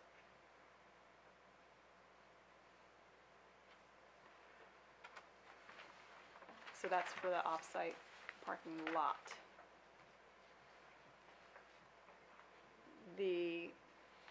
Are you at 7? I don't want to jump too far. Yep. So 7 used to be within the discussion of the off-site parking lot, and I separated them because it seemed to me that you started talking about something different, and I just want to see if that's the case. Okay. It seemed that you started talking about an instance where somebody is just renting a parking space somewhere else. And just to give you clarity, I think that was a question you raised, Bruce, that we didn't want to be doubling up. So if somebody's leasing somebody a space, the space wasn't dedicated for another use or to somebody else. So we wanted to make sure that it was really isolated and preserved. Right, if someone had excess parking, it's ridiculous, we didn't want them to be forced to actually build a new parking lot. Correct. If they could actually use an existing lot. Right.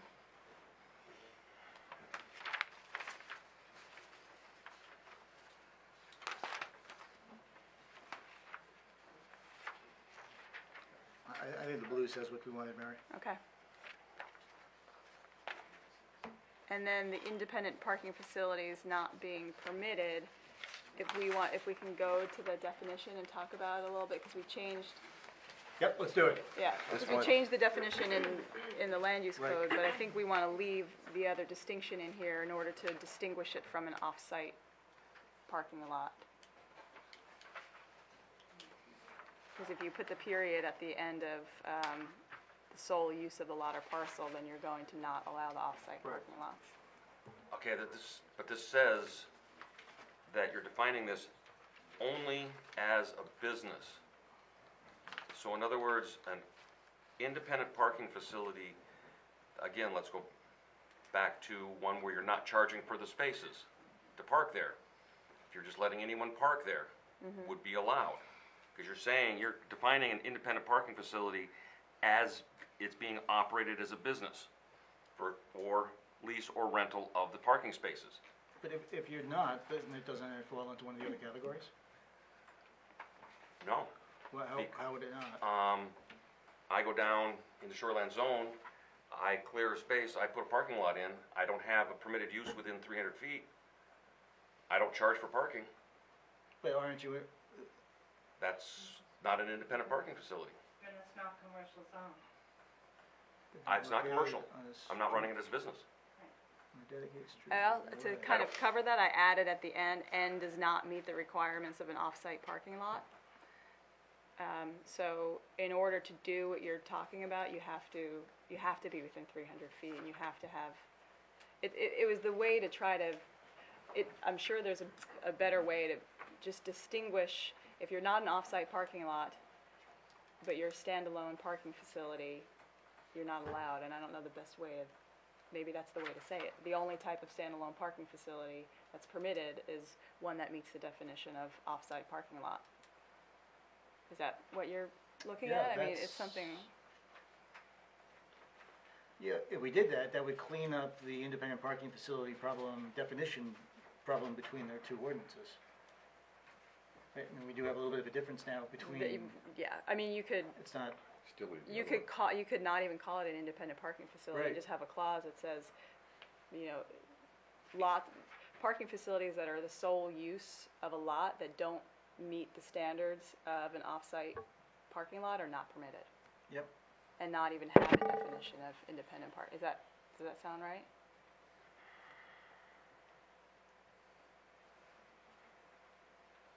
It would mean that in the shoreland zone, the only time you could have a lot which its only use as a parking lot is if it meets the standards of the off-site parking lot, which is it's within 300 feet, that both parcels are owned by the same entity, and Yeah, and it's still not, does that sound right? it's still not changing as, parking as an authorized use in the zone, so we'll just. Right, I mean, yeah, it further it's- limits what,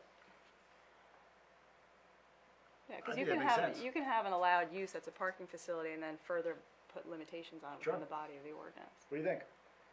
I think it makes sense. You guys down there? Great. Still awake? Yeah. All right. You okay with that? It's all a matter how it's worded though. This As long as isn't you can word bothering it. me as I'm much sorry? as other stuff. It's all a matter how you word that though. Yeah, that's right. So what do you think? We'll just do away with it and add it in as Mary suggested? So I would, I think it does what we're trying to do in a lot cleaner right, language. yeah, I would replace 8, and I can write the language now so you're comfortable with it, which is, let me just try to find.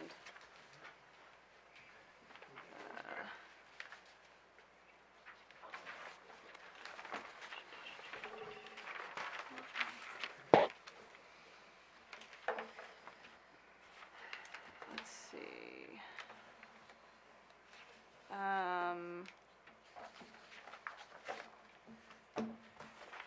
An outdoor, and I'm just thinking out loud and I may change, but an outdoor storage area for motor vehicles or enclosed garage or structure for storage of motor vehicles, which is the sole use of the lot or parcel, shall not be permitted unless the provisions of section 7 above, or section 6 above are met.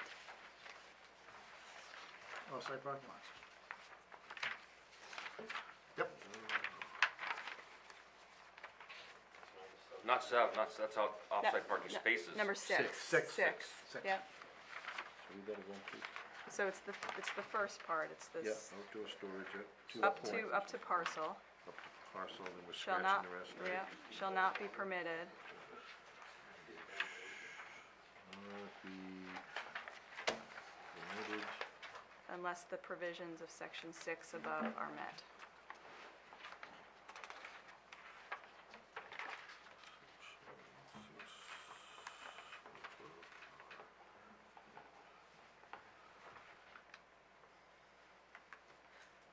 Okay. now is that, are we eliminating that Yep. definition? But where is this We're- going now? In 8, it's going to be It's the going new to be 8. in eight. Yeah. Good, got it.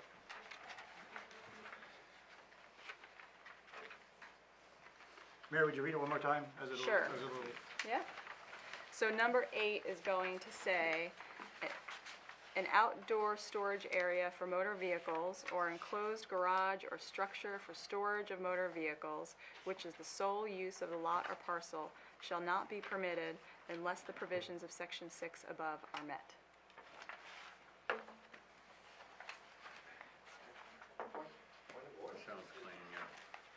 Sounds clean, yeah. Yep. Number 8 is no independent parking facility shall be permitted. That's what I have. That's what I have. And we've just proposed replacement language for that, which gets to the same. That's not a substantive change? Well, it is exactly, what I'm doing is creating language that carries forward the goals of the board that they've been talking about all, that were not properly expressed in the writing. We're just changing the writing, but it has the same result. Website this afternoon, so if I'm a citizen of the town of Raymond, and I look at number 8, and it's one line. Yeah. It says no independent Peter, parking. Right, but it's the same. Mary, but then we're there's- not discussing with, Okay, sorry about that's that. all right. Yeah.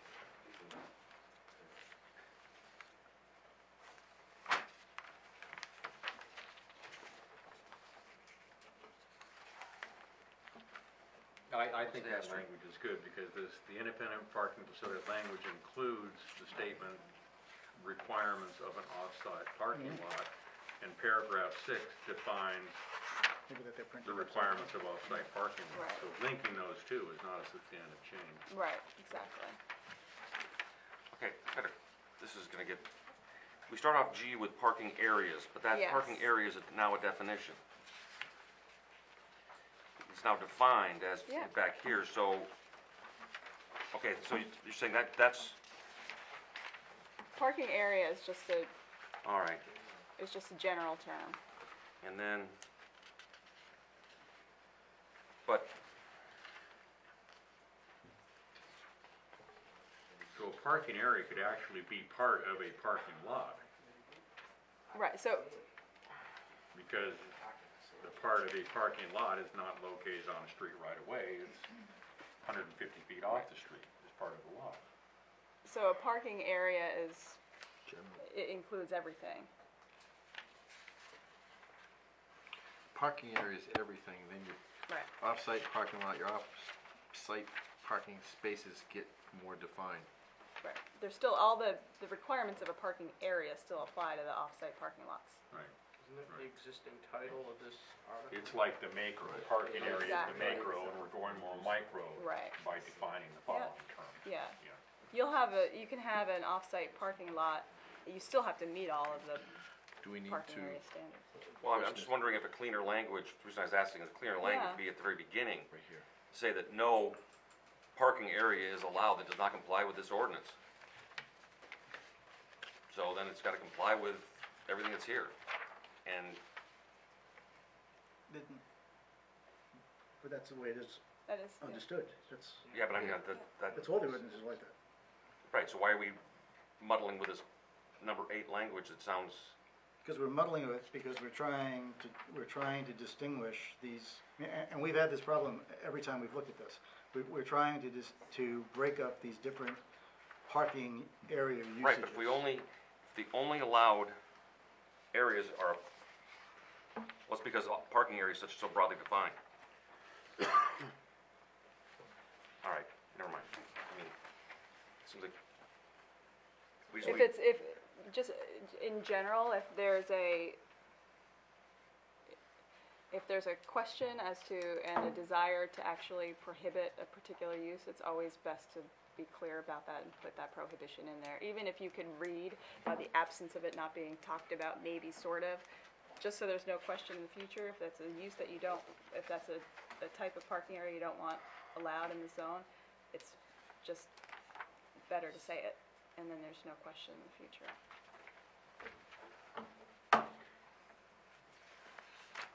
You all right?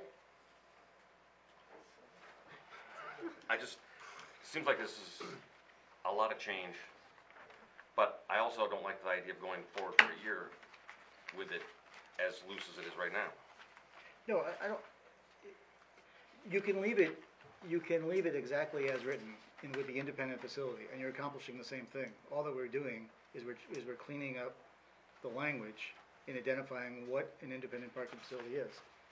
In 3 sentences that clearly spell out what we want, as opposed to having someone interpret what that definition means. You know, rather than trying to Right, define is that an basically- independent parking facility, we're just writing language that excludes anything that is not an off-site parking lot. Right, which is what our goal was, and what the whole purpose of this ordinance change was to begin with, so. We try to define independent parking facility, there will be some way for somebody to worm around and try to redefine it to their advantage. So we just exclude the use. Okay. Mr. Chair, just one point of order, again, going back to, I think, some of the concerns we've heard from the public and also from the board, is that you're correct. The next immediate step we need to take next year is to get the land use table corrected. Right. And one of the things that needs to be corrected is correspondence specifically with parking facilities. At that time, we can break down parking area and. Yeah, but we've already looked at the legalities of the parking lot facilities. Right. Well, I mean, But we can just. we've already done that. Right, but we can just clarify that, because. Yes, I agree. That's all I'm saying. That's one of the other steps that's gotta be subsequent to this process. Okay. Everybody all right? Steve, you okay? Can I ask Bruce? a question? No, ma'am, sorry. I can't? Okay. You can, is it all right, sit down there? All right, is there a motion? How are we gonna do this one? Well, this one's not hard. We're I'll just move going the planning to, board recommend the warrant article to the Board of Selectmen for consideration to be presented at the town meeting, recommending enactment of the amendments to include the red and blue language contained in the legal red line, and striking the independent parking facility definition and going back to saying, as Mary defined, that no parking area shall be permitted in the shoreland zoning if it does not meet the requirements of paragraph 6. yeah. That sounds good. Is there a second? No second? Sure. All right, Phil. I knew you'd do it. Any other discussion? All those in favor? Opposed? Thanks, Greg.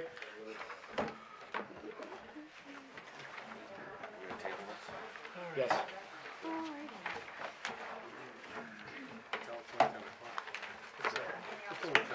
We're not talking about this, I think. Planner, Are we? planner, no. We're just. Yeah, we're gonna right now with a motion to adjourn. You ready? All those in favor? When Sam was here. What? What happened to our agenda? We just moved to adjourn. Did you vote? Are you